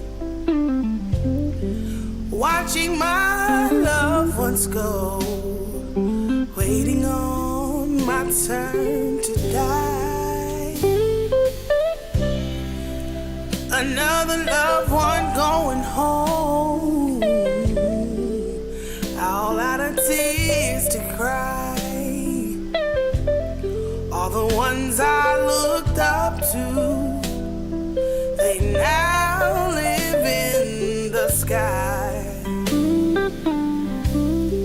We will always be together, even when we're apart. Holding on to your memory forever, etched in my heart. We will always be together, even when we're apart. Holding on to your memory, and it's etched in my heart.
Home is not a building.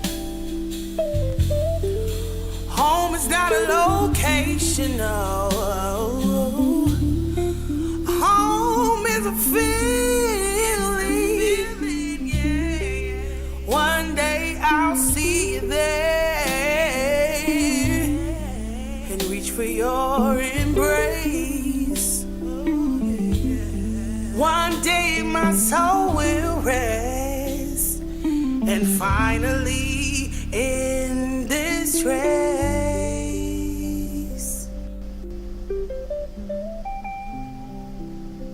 We will always be together, even when we're apart. Holding on to your memory, forever etched in my heart. Well, Yeah. I'm honored that Sing for Feel had something to do with that. Yeah. Oh yeah, bro. Yeah, I'm really. It's, yeah. And so now watch, Brad. So Monae, I'm gonna die before you. So I need you to pinky promise that you'll sing that at my funeral. Pinky promise. Y'all see this, right? She pinky promising to sing this at my funeral. I want my family to hear this. Okay, After I get pulled out the casket. So again, this is a couple of days after the funeral. I'm in there saying stuff to trigger her, and it's what we call a cold game. Like I'll say stuff that Brad wouldn't say this stuff. Like Brad's a nice guy. Who says? Me, man. And like when Olga was crying, and she got into it emotionally, and we were like, ooh. The engineer's looking at me like, but that emotion that came with Olga is like, wow, whoa. So on singing this, we're not gonna get all like what I did. I'm not gonna do you all like that. It's real dangerous when you ask me to work with an artist. Whenever I'm out there working with the artist, you guys be careful of what you write, because that's what we got to get into. Mm-hmm. So you if don't want to feel it. Don't get my out in there. Yeah. It's such a vulnerable place. So you may have noticed this, Ma'at. Sometimes when you're working with somebody, and all of a sudden they feel something, you can tell right away they didn't want to be there. Yeah, and they'll run from it. And oh yeah. Yeah, and then you got to deal with that. Mm-hmm. Yeah, maybe being a great artist, or at least this particular subject matter, maybe we should avoid. Artistry has a lot to do with therapy sessions. Yeah, it really goes together. Yeah, and thank you for writing this song. Honestly, it is so beautiful. Like every time I had heard it once before, it got me teary again. I'm like, I was so excited. I'm just and, I love it so much. Monae and I were talking a little bit before we started the show that, when you do something so powerful like this, you're going to draw haters, and that's okay. That's proof that you did an incredible job. So is anybody who ever hears this thing and goes, I'm not into funerals, and that's good. They felt that you were into funerals, and they didn't want to be there. That's sometimes that's better proof than when they tell you how great you are. Mm-hmm. Now, of course, money really tells you how great you are, because they're not going to shell out money for your concert. They're not going to shell out money for your recording unless they really feel something. Right. But I was thinking that, man, if anybody didn't feel that, I don't know, maybe they should see a psychiatrist. You must be really blocked up inside if you didn't get any sensation of that song. What a great duo you guys are. And see, I'm going to ask friends, musical friends, I'm going to send them the acapella and say, look, I don't want to tell you what to do. Compose something to this and see what everybody does. I want to hear all kinds of different renditions of music done to this. But now, would you like? There was I didn't do tricks on her vocals. This is it's her. Raw. Yeah, it's her. See, and you and Ella Langley, man, right on the same page. And she's going to do stuff where she has auto tune and she's going to do all this artistic stuff. But like I tell her, when you get with me, we're going to do this. And you want to learn, I would like for her to learn the auto tune stuff where she can go anywhere she wants and she doesn't have to depend on the engineer for the tricks that she wants. But now with me, what I'm focusing on is that type of thing. Now, before we... I'm not sure what that meant. You wanted to do what on auto tune? I want her to be able to do whatever tricks, like with auto-tune and whatever.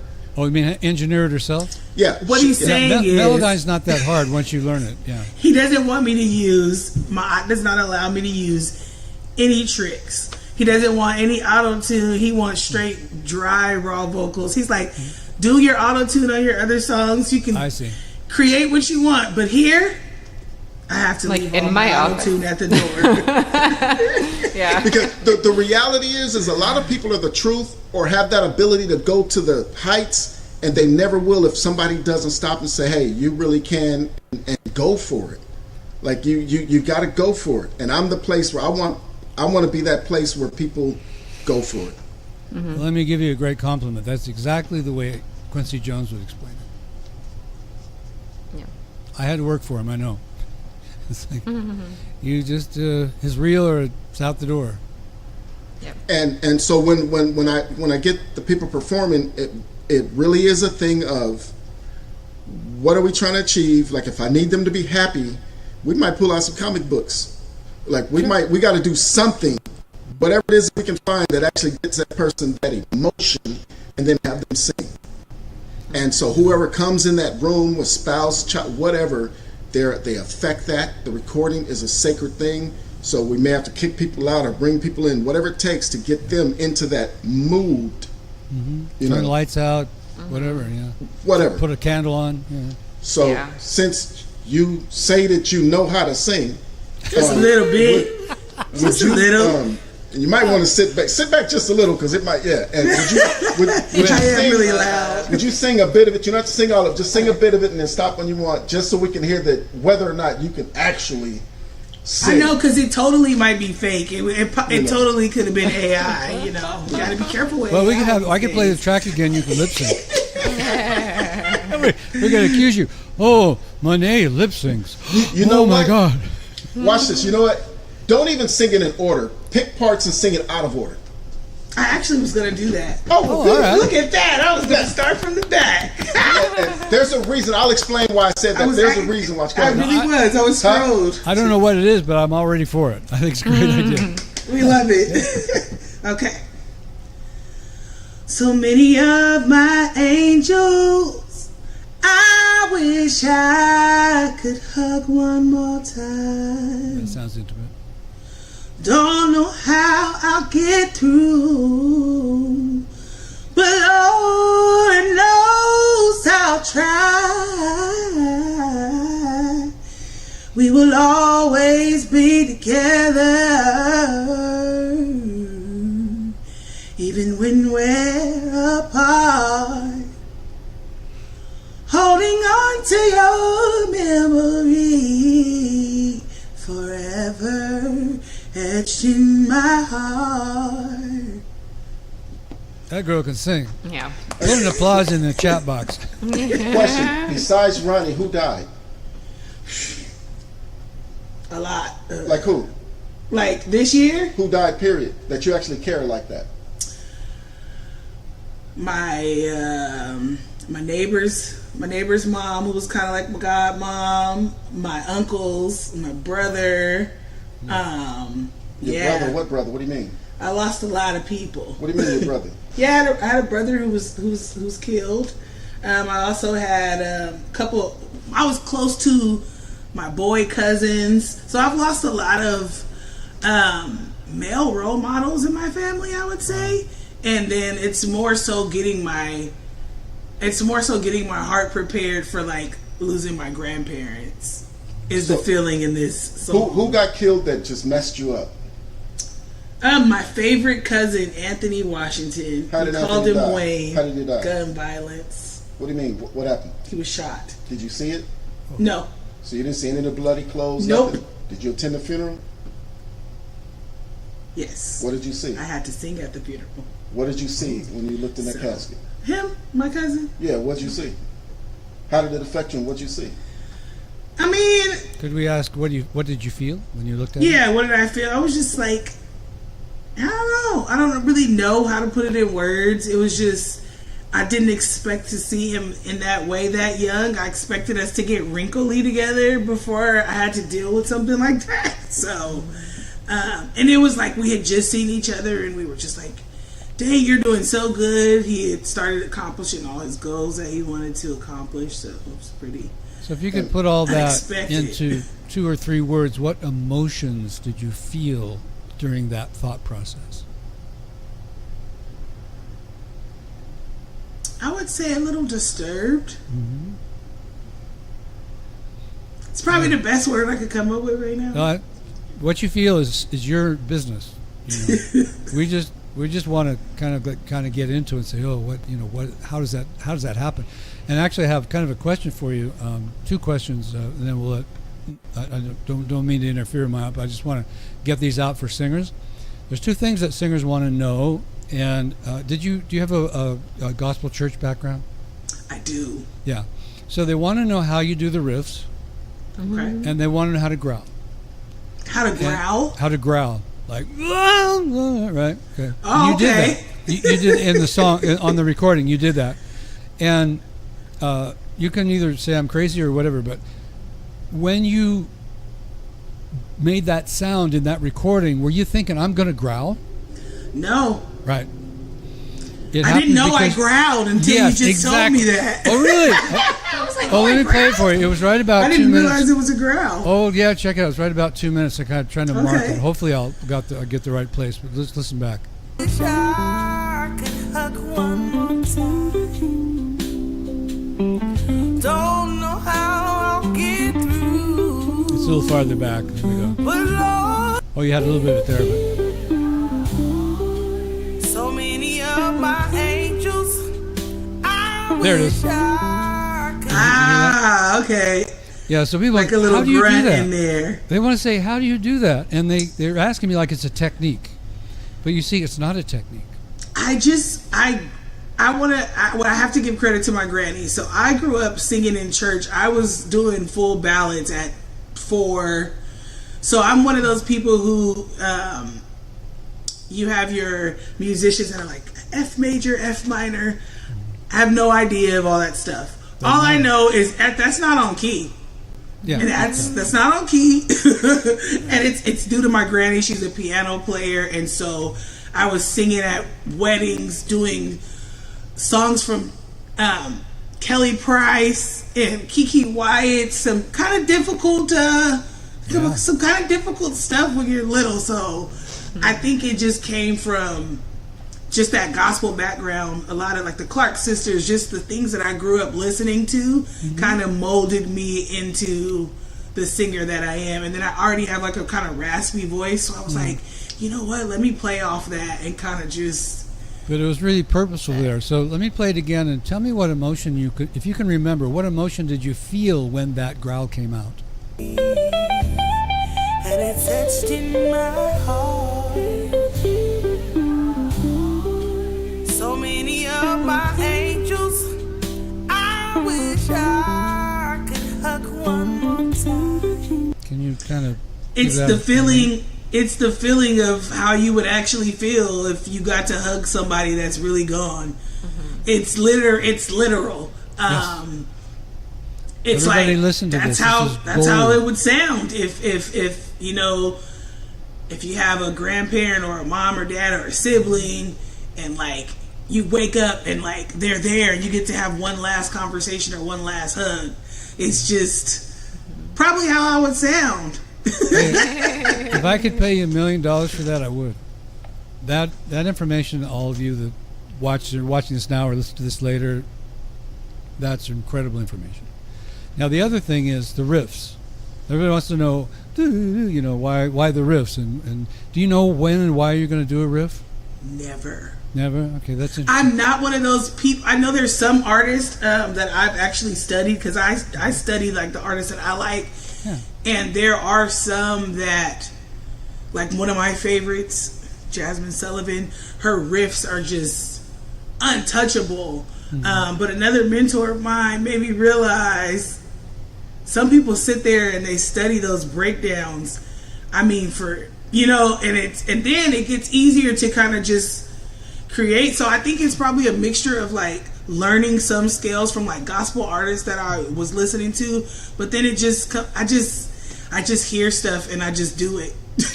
Do you know if it has any particular emotional content, like whether you do or don't do a riff? I feel like I do the riff when I feel it emotionally. There we go. Yeah. To fit in. And sometimes I use my riffs to just fill in a gap or a space, and I just feel like the beat may not necessarily have anything right there, but I feel like something should go right there. So I'll just, I do just something. I'm like, okay, it sounds better with that right there. That's right. So check it out, everybody. She automized all the stuff she got in church. That's in her subconscious, and all of the singers she listened to and everything. Now, when she feels an emotion, this is why we say sing from feel. She feels an emotion, and because of all that information in your subconscious, it just goes. It's just there. So when you want to use riffs, and you're just using them just to put them in there, you guys out there who are thinking, oh, riffs are cool, I think you're wasting your time, because if there's no emotion in those riffs, they have no value other than to try to impress somebody. And the people that are impressed with riffs are usually more technical thinking, or they like acrobatics. But Monay's not about that. She's about the real thing. She's about the raw emotion. She's not going to try to do all these riffs to impress you. That's not the point. They're there because when she feels something, they just come out. And this is excellent, Monay. Thank you so much.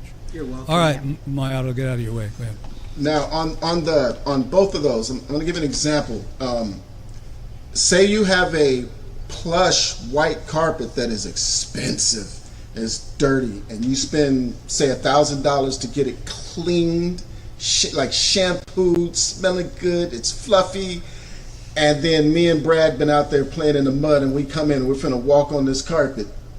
That feeling that that's that growl. Yeah, exactly. Yeah, that's what that is. It's not just I'm growling. Right. It's an emotional expression. Absolutely. That now, on like your grandmother, right? We know your grandma gonna die. I got my boxing gloves in the back, y'all. I don't think you saw that look, Ma'at. I think you're dead. I was looking dead. You're like dead and you don't know it. What's your grandmother's name? Omi Cormier. Miss Omi, right? Miss Cormier. So I went to school with her grandmother's son, Jacques. He's one of my buddies. We went to the same high school. And so this is his niece. I'm in here working, and this is his niece. It's like I got to take care of my folks. Yep. Miss Cormier, what was your cousin's name? Anthony Washington. What was that lyric? All my angels? So many of my angels, I wish I could hug one more time. He's one of your angels, right? Mm-hmm. And you wish you could hug him, right? Now, if he was standing right behind, and Anthony was cracking, bro. Anthony's standing right behind you. It's on my nerves. Anthony's standing right behind you, and you have to tell him that. So sing that. Anthony is standing. That would be tough because and touch her back when she gets ready to sing this. When she really communicates with you, touch her back. Sing that "My Angels" thing to Anthony. I feel like it's kind of third person. Sing that angel thing to Anthony. All right. So many of my angels, I wish I could hug one more time. Don't know how I'll get through, but Lord knows I'll try. Keep going. We will always be together, ooh, even when we're apart. Holding on to your memory, because it's etched in my heart. See what I mean? And all I'm doing is trying to trigger her. You got that, and then you ask her, how does it feel? You start doing that, those questions that Brad is asking, like, how does that feel, and this and that, and you get them deeper and deeper off into it. I'm not looking to force her to sing a certain way. I'm looking to have her tap into the emotions. And if she did anything where, like Anthony, step back, bro. If she, sometimes I say we don't teach, we expose, we bring out. Don't necessarily. I mean, sometimes I'll teach, when it's applicable, but quite often when you're working like Ma'at's working with you, he's trying to learn about you. He's trying to find out what you are, who you are, what you feel. That way he can guide you through the process. Now imagine we turn off the lights and she's singing. I'm saying this type of stuff. I say, all right. I say, Anthony, who else? And she give me these names. I see, I'll put your arms around her, hold her hand, put your hands on her shoulders while she's singing.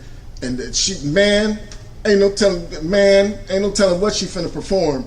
But yeah, we might hear some snot in that recording. And some saliva building, all kinds of stuff, and then she come out, That's ready that to original whoop me. Motown feel. That's You human, notice man. they did that. Yeah, I've had women crying in the recording session. The only problem is sometimes they can't get through the song. Exactly. And you have to find a place where they can feel their emotions, but not to the point where they just can't sing because you get so choked up, right? And if you're with me, we're gonna practice. Yeah.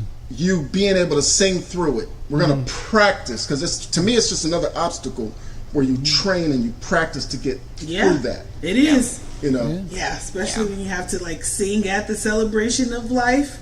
Yeah, That oh my God, yeah. Definitely Into those. Whoa. that is definitely a test. Because I do that often, and a lot of the family members that did pass, I was the one who had to sing at the homegoing celebration. So it was literally choking back tears because you want to be able to execute the performance. However, you're emotional. So. Congratulations that you did it. So I hope y'all caught the difference of when she first sang and then she sang she that. extroverted. And we can keep going down the rabbit hole. Yeah. Now, if she writes a song about fighting and she mad, I'm in trouble. Because I don't write about that. Yeah, I might have to do something to make her real mad. And I know some stuff, and then we'd be ready to fight. Be like, look, engineer, do not stop recording. Well, don't you know that's what the glass is for, Maya? Hey, You go, That's bulletproof, didn't you know that? like, hold on, y'all. Let's we lock go to this door. Amazon and get those real giant boxing gloves that are like this big, so it doesn't really hurt. Right. But yeah, we are trying to capture and generate and capture real emotion. And some of it, like some people, they can't even access the emotion. So when you start asking, how does that feel?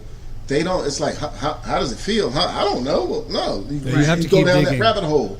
Yeah, and you they have to start keep digging. Yeah, they start being able to say, well, it feels like blah, blah, blah. And even when they start explaining, it feels like when I was 7 years old, when my mama took that belt to me, and I was in the right, and she didn't realize it. And they get on, and once you see this emotion that you need, you hit record and say sing. Yeah. And let them, go through it and do it. No, he's right. The first thing most of us do is tell the story. And that's okay, because that helps me understand what they're trying to accomplish. But then the next question has to be, if you want to get emotion out, is what does it feel like when you say that? Not just tell me the story, tell me the emotion that you feel while you're in the story. That's what we want to record. The story that's great. Anybody can say, well, it's this and this, and I remember that and that. But an artist is somebody who actually expresses the emotions that are inside of that. And that's what Maya's talking about, getting out of you. And there was definitely a difference in the two times you sing. And this has all been recorded, so you can go back and check it out. Yeah. And when I asked her to sing it out of so when I was asking her to sing it out of order, what I know is you can write songs in a manner to where no matter how you sing it, it's going to be good. It's just a different presentation. So she might get into a situation at a funeral where the first verse that we have might not be the one to sing at that moment. Another one might be. And so she could rearrange it and give that presentation for that moment and have impact. Smart. And see, that fits dialogue going back to church, because sometimes you got to jump in with a song and it has to be based on what is being preached about or what's in that sermon. And so you might have had another song in your back pocket. It's like, he's not talking about that today. So you kind of gotta, so it kind of ties in with that ability. I think it still comes from the grounding of church, and then I think it helps me grasp the component of that a little bit easier. That's why us white folk are always going, how do you do that? Oh my God. I wrote a blog that I actually, the title of the blog is that black gospel preachers are some of the best vocal coaches in the world. Because they help you get it. They help you express it. They don't say, oh, your larynx was too high.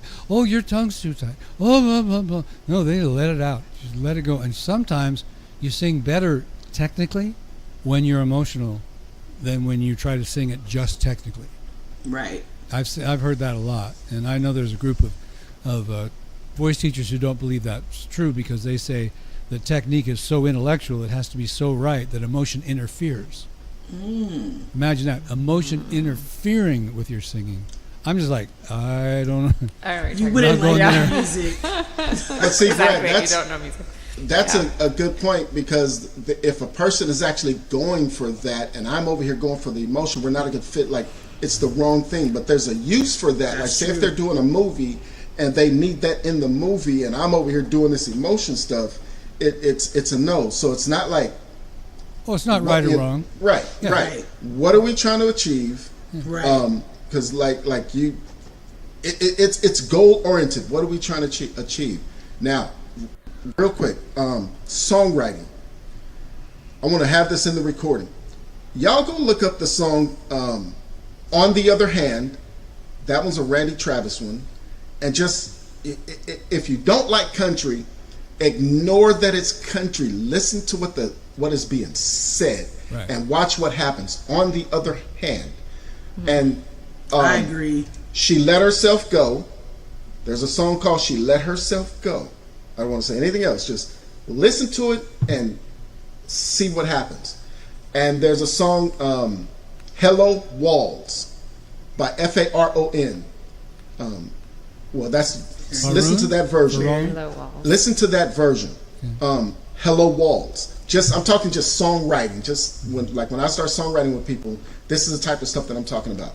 And then there's one songwriting technique I want to go over real quick, and it's called writing to the. It's a writing to the title method. Look up "I'd Rather Go Blind" by Etta James and take every sentence and then read the title of the song. "I'd Rather Go Blind." So read sentence one and then say "I'd rather go blind," which is the title of the song, and do that with every sentence and watch what happens. And that is a technique that you can, once you catch that, that's a technique that you can use for songwriting. But then that's writing to it, and then try going from the title into something else. Like, do an exercise where you have a title of a song, you say that title, and then whatever would come after that. So if it's like Brad Chapman is a great vocal coach, and then you say something else, because he'll pull the emotion out of you. And I'd rather go blind. See, there you go. And you will end up like, these are songwriting techniques where you can end up, when you get stuck on a song, this can help you get extra lyrics. I just wanted to throw that into this recording. That's all. That's great. In fact, Jack Wolf has a question for Monae. He says, when you're singing, and this is right on point, when you're singing, especially with the choir or any church or any church, are you even considering anything about technique at any point when you're really in it? Nope. I would have to say it's straight off a feel. Yeah. And sometimes I get so deep in it and I'm like, dang, did I just get goosebumps? That's how deep into it I get. Because I think I have an emotional connection with music. You do. So, and for me, it's like one form of therapy. So I try to be in it when I do it. He says, do you ever anticipate a note before you get into it?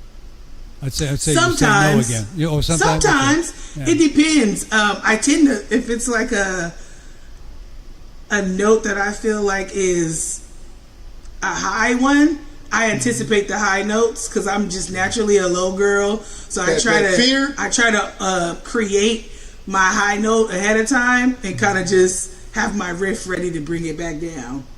Because if I go up, I don't like to stay up. Come back down.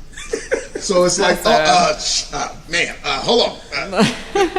No, it's just you got to make sure it's right when you're doing a low tone song and you're having a high moment. You just want to make sure you execute the high moment. That is not a part in the song that you want to mess up because it will be noticed. Hence what I call practice. Right. And it doesn't guarantee anything, but that's what repetition. There's a great saying. Tony Robbins was the first person I've heard it from, but I've seen it elsewhere. That repetition is the mother of success. So if you repeat that high note enough times, when you're in church singing it, you won't think about it anymore because you've automized it. Yep. You're not afraid of it anymore, and that's why there's another term for this called woodshedding, where, okay, you know the whole song, you got the whole song, that's great, but there's that one line.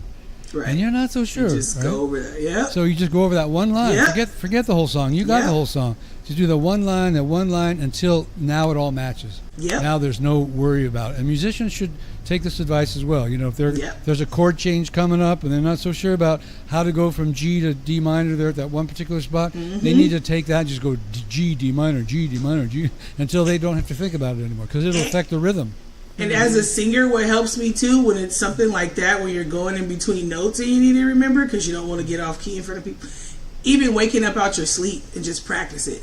And then go back to sleep. You got to catch yourself off guard too when you do it. You know what I mean? It's random times. First thing when you wake up, see if you can, right before I go to sleep, let me do it one more time, a couple times. Okay, I still got it. And then, you know, then then next thing you know, in 3-4 days, it's like, now I'm just singing it for no reason at this point. So, yeah.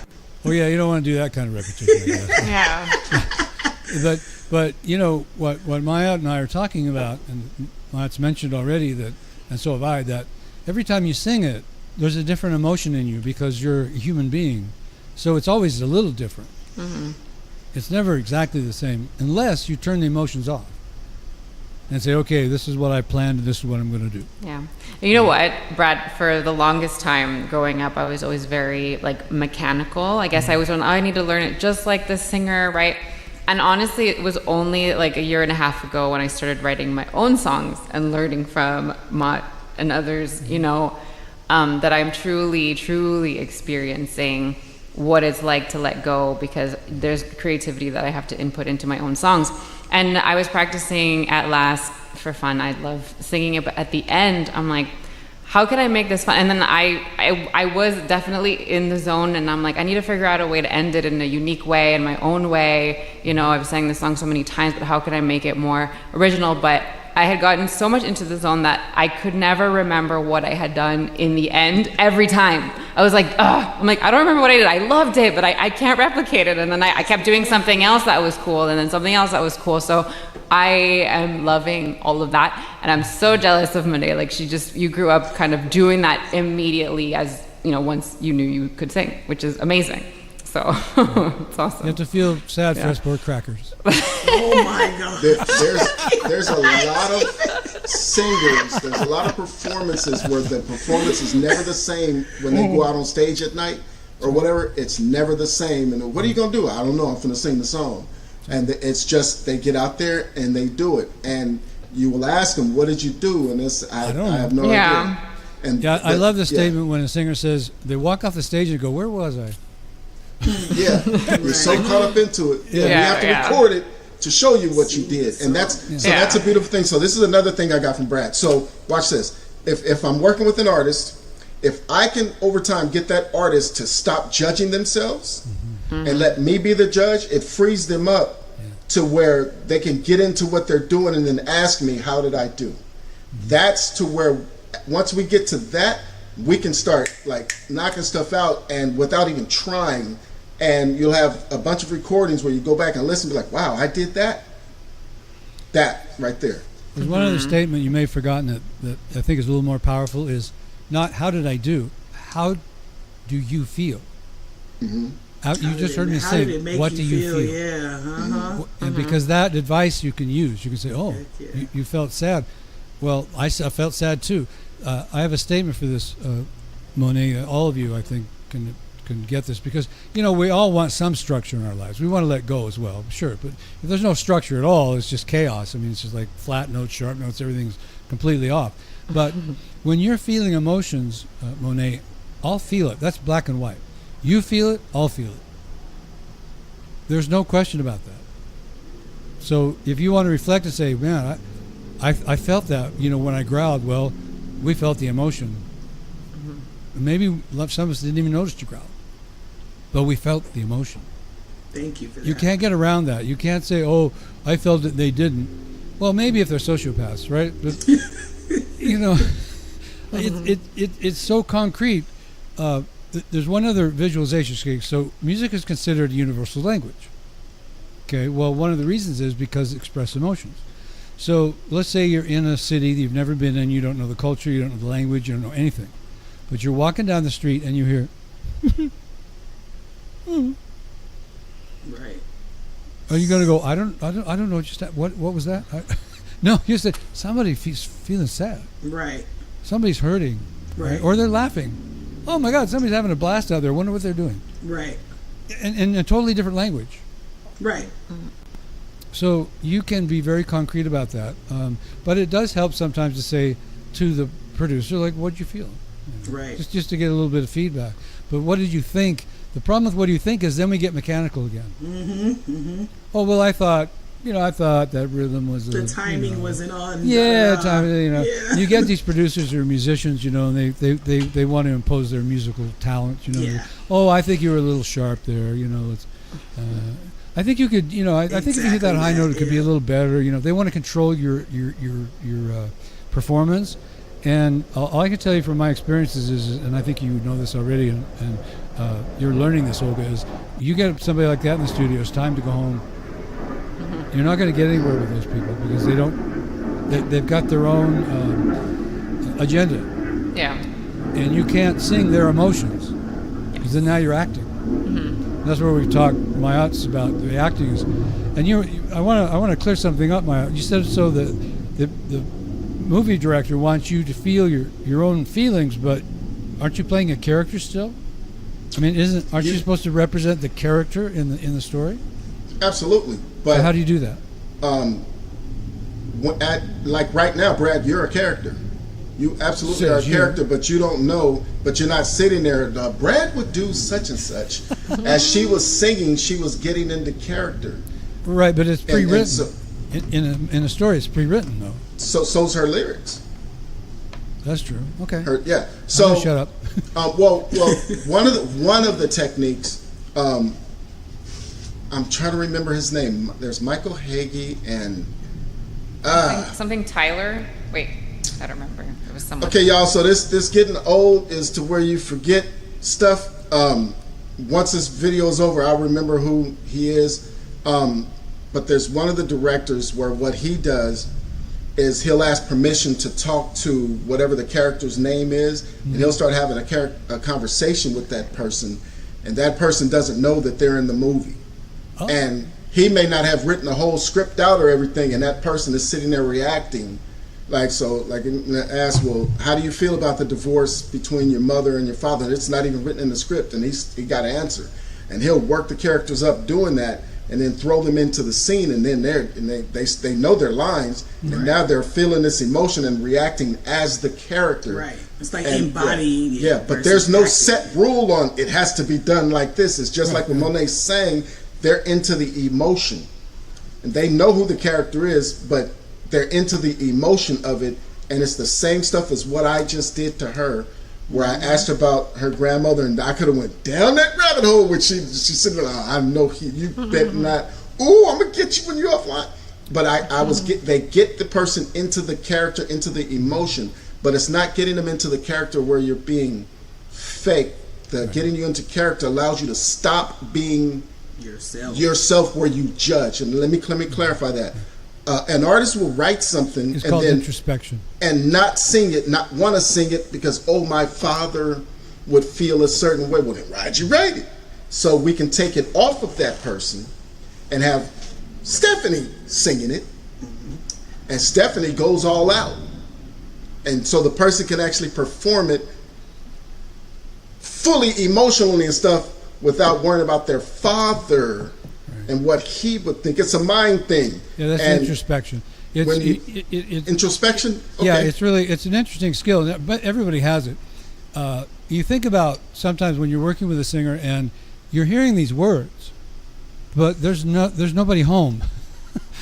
So the words have no meaning because the singer's going, oh, did I do that like my voice teacher taught me? That's why I talk about perfect pitch and perfect rhythm being a trap.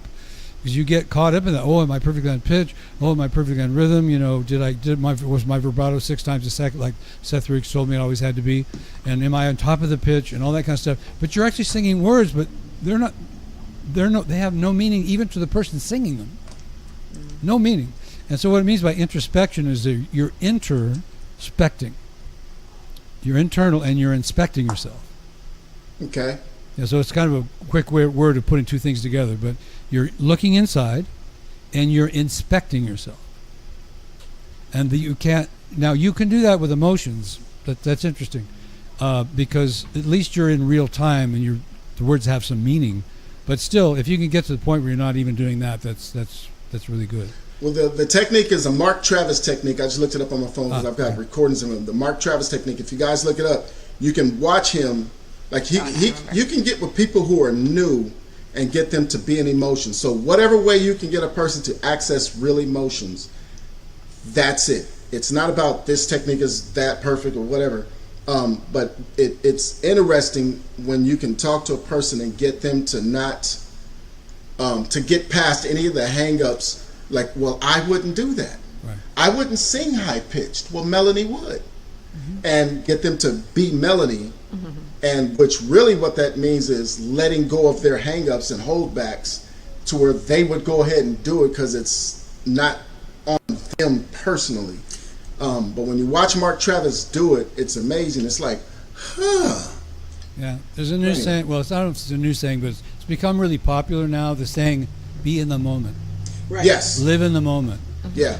And if you're introspecting, the moment that you're in is how did I do? Mm-hmm. But if you get where Ma'at's getting you and you're just feeling things and you're just singing, then that's the moment. Mm-hmm. You're in that moment, and But I've got a career. What you just said, you could maybe make some money. Coach actors who want to be singers as artists. Yeah. Absolutely. Artists, as artists, not as actor singers. Absolutely. But they want to be artists because they think it's cool too, you know. And I don't know if you've got any connections with those, but that could be. Some artists are actors. Huh? Some artists are actors. Yeah, but what we're trying to say here is that actors whose whole life is kind of like your black gospel background. Their whole life is being somebody else. Right. So now here comes Ma'at and says, "Be yourself," and they're like, "What? Who's that?" Yep. And I coached some of them, but at the time I was coaching them, I didn't really have the advice that Ma'at just gave, and so they had the connections, they had the money, but they couldn't get the record to sell because the people who buy artists felt that the vocal was phony. It didn't have the feel to it that they were looking for, because they're looking for, like in Brad Pitt's case. They're looking for Brad Pitt, not the character Brad Pitt's playing. Right. Mm-hmm. So it's different. Movies, maybe Brad Pitt can be somebody entirely different, and we love it. Right. Mm-hmm. He's this, he's that. We think that's really cool. But if he tries to create his own record, and now the producers in there are going, no, we need Brad Pitt. That's kind of out of his wheelhouse. Not that he can't do it. It's just a little bit out of his wheelhouse. But if you can connect those two together and make that something that they can absorb really quickly, you might just have something there. Right. Just like really good actors, mm-hmm.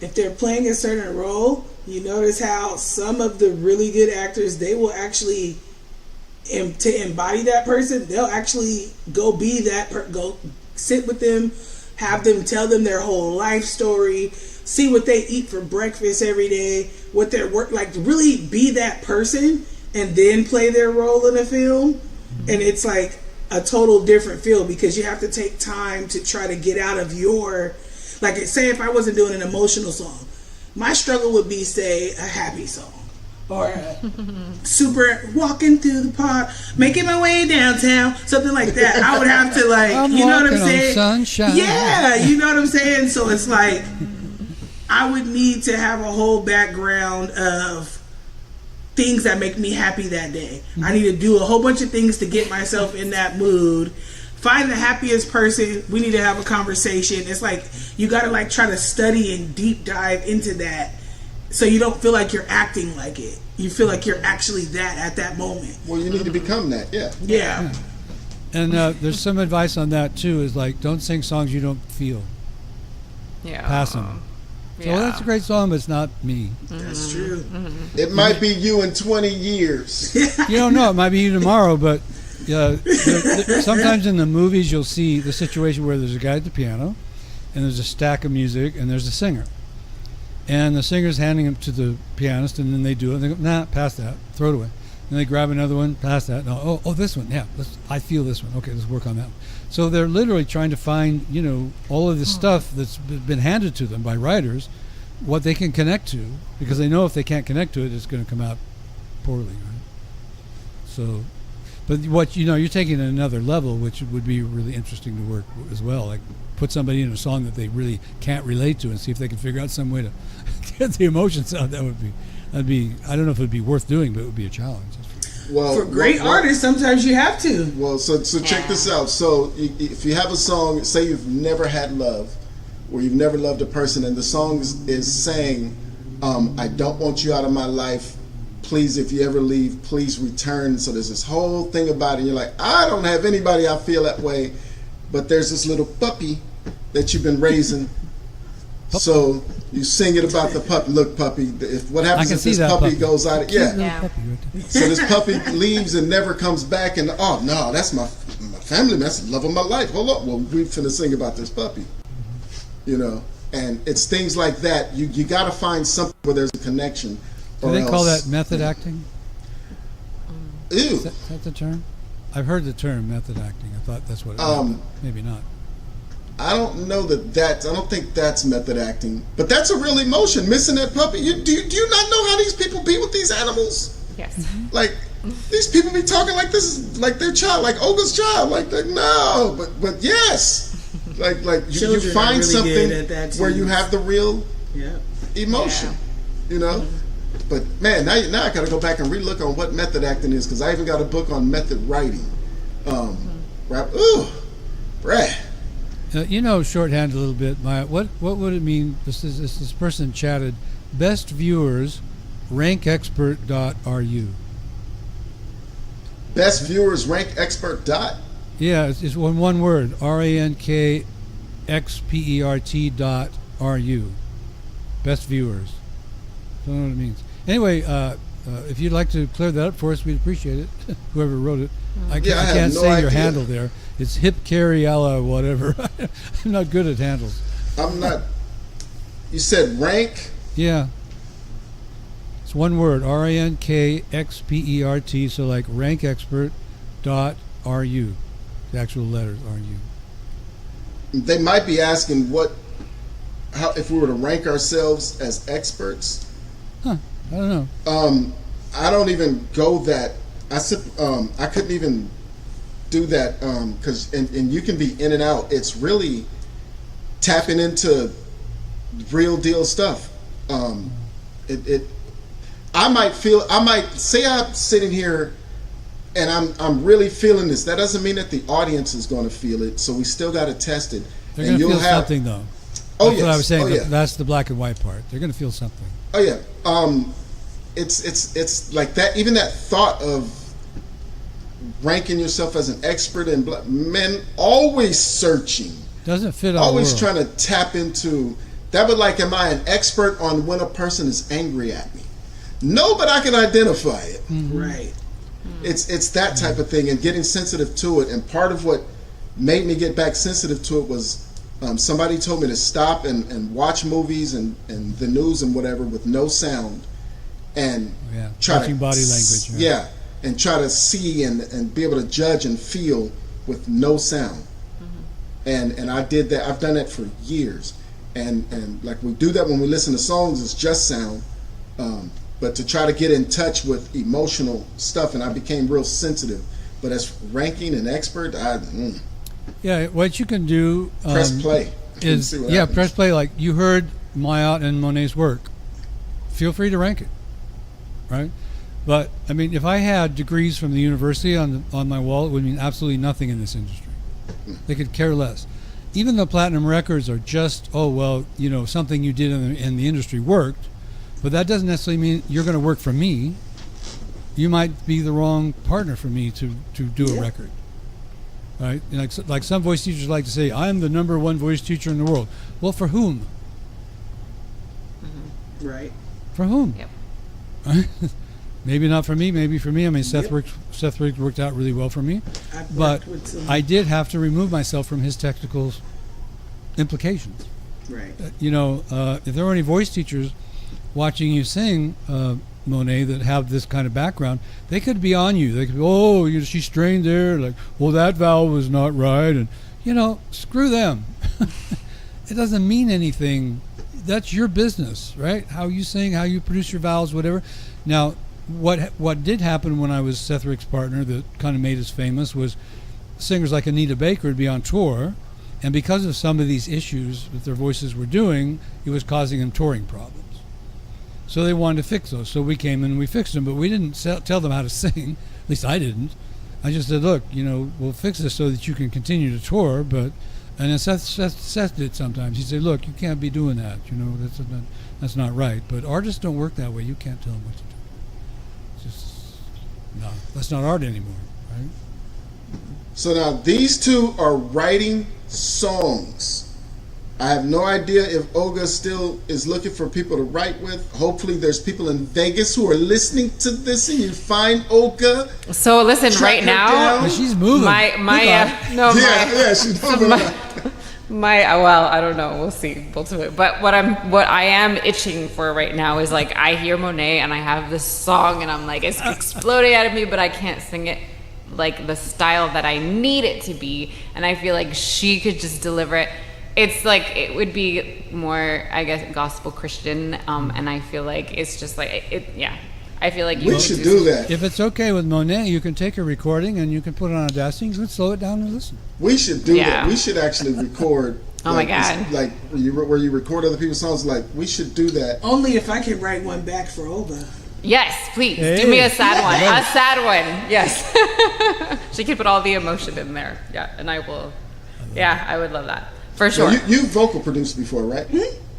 Yeah. Vocal coach. I've trained people through songs. Mm-hmm. I've had to write a song for a couple people, and then I would have to kind of what Ma'at does, but a little different. It's more so not that mimicking me, but showing them that their voice can do stuff that that's what we should do with Olga. Mm-hmm. Because if you don't try certain stuff, you don't really know what you can do. So sometimes it takes being around somebody who does things that you don't do. Mm-hmm.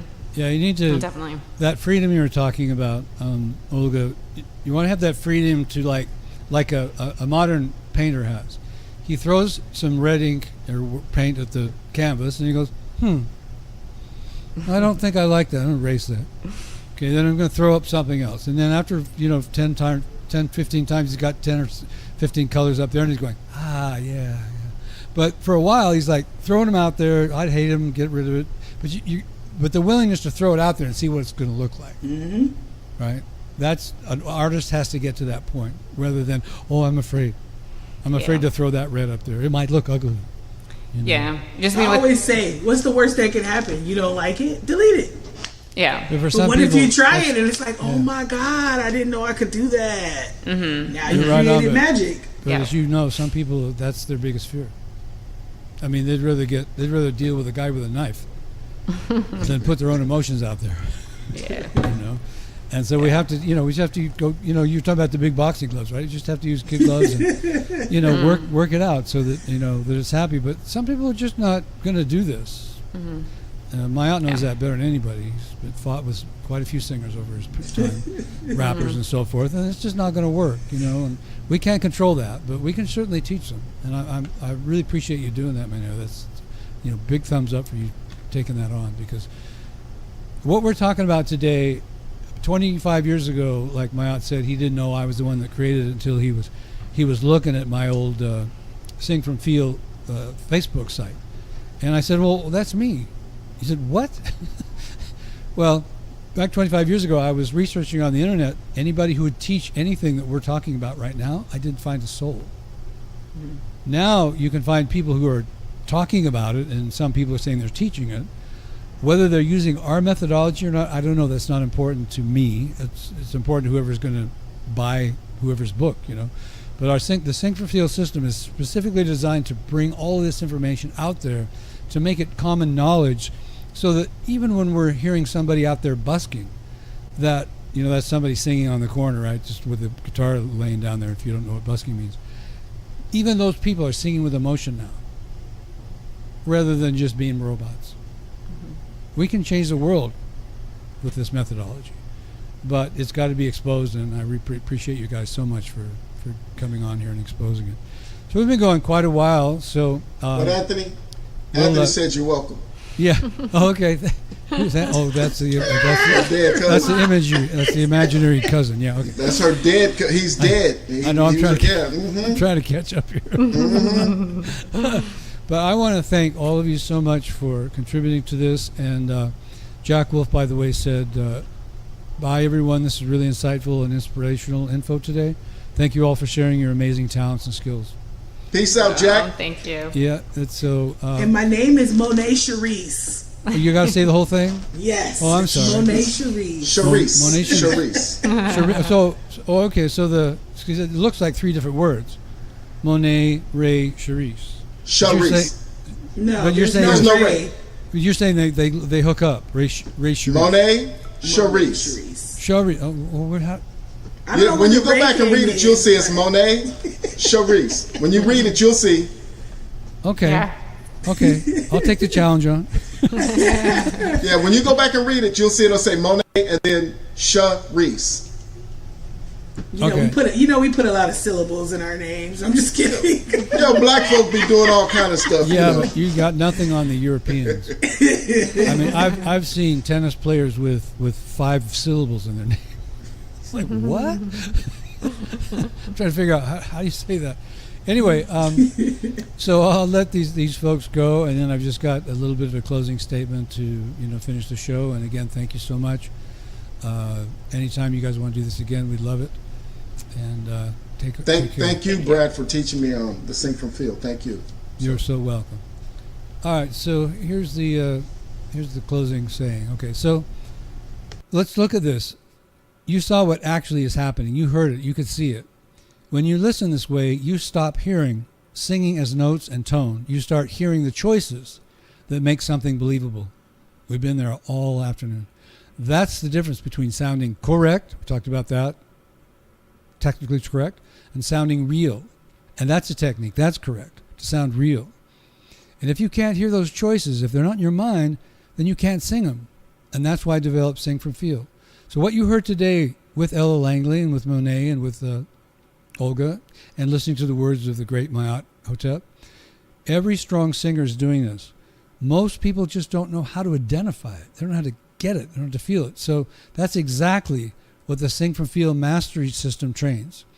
It teaches you how to hear these choices clearly, break them down, and apply them so your voice responds the way it's supposed to. We talked about that today as well. So if you don't have the ability yet, I didn't for a long time. Nobody has it automatically. The book is where you start, co-written with Ma'at Hotep. And you heard the great advice he was giving you. It gives you the framework so you can actually recognize what you're hearing instead of guessing.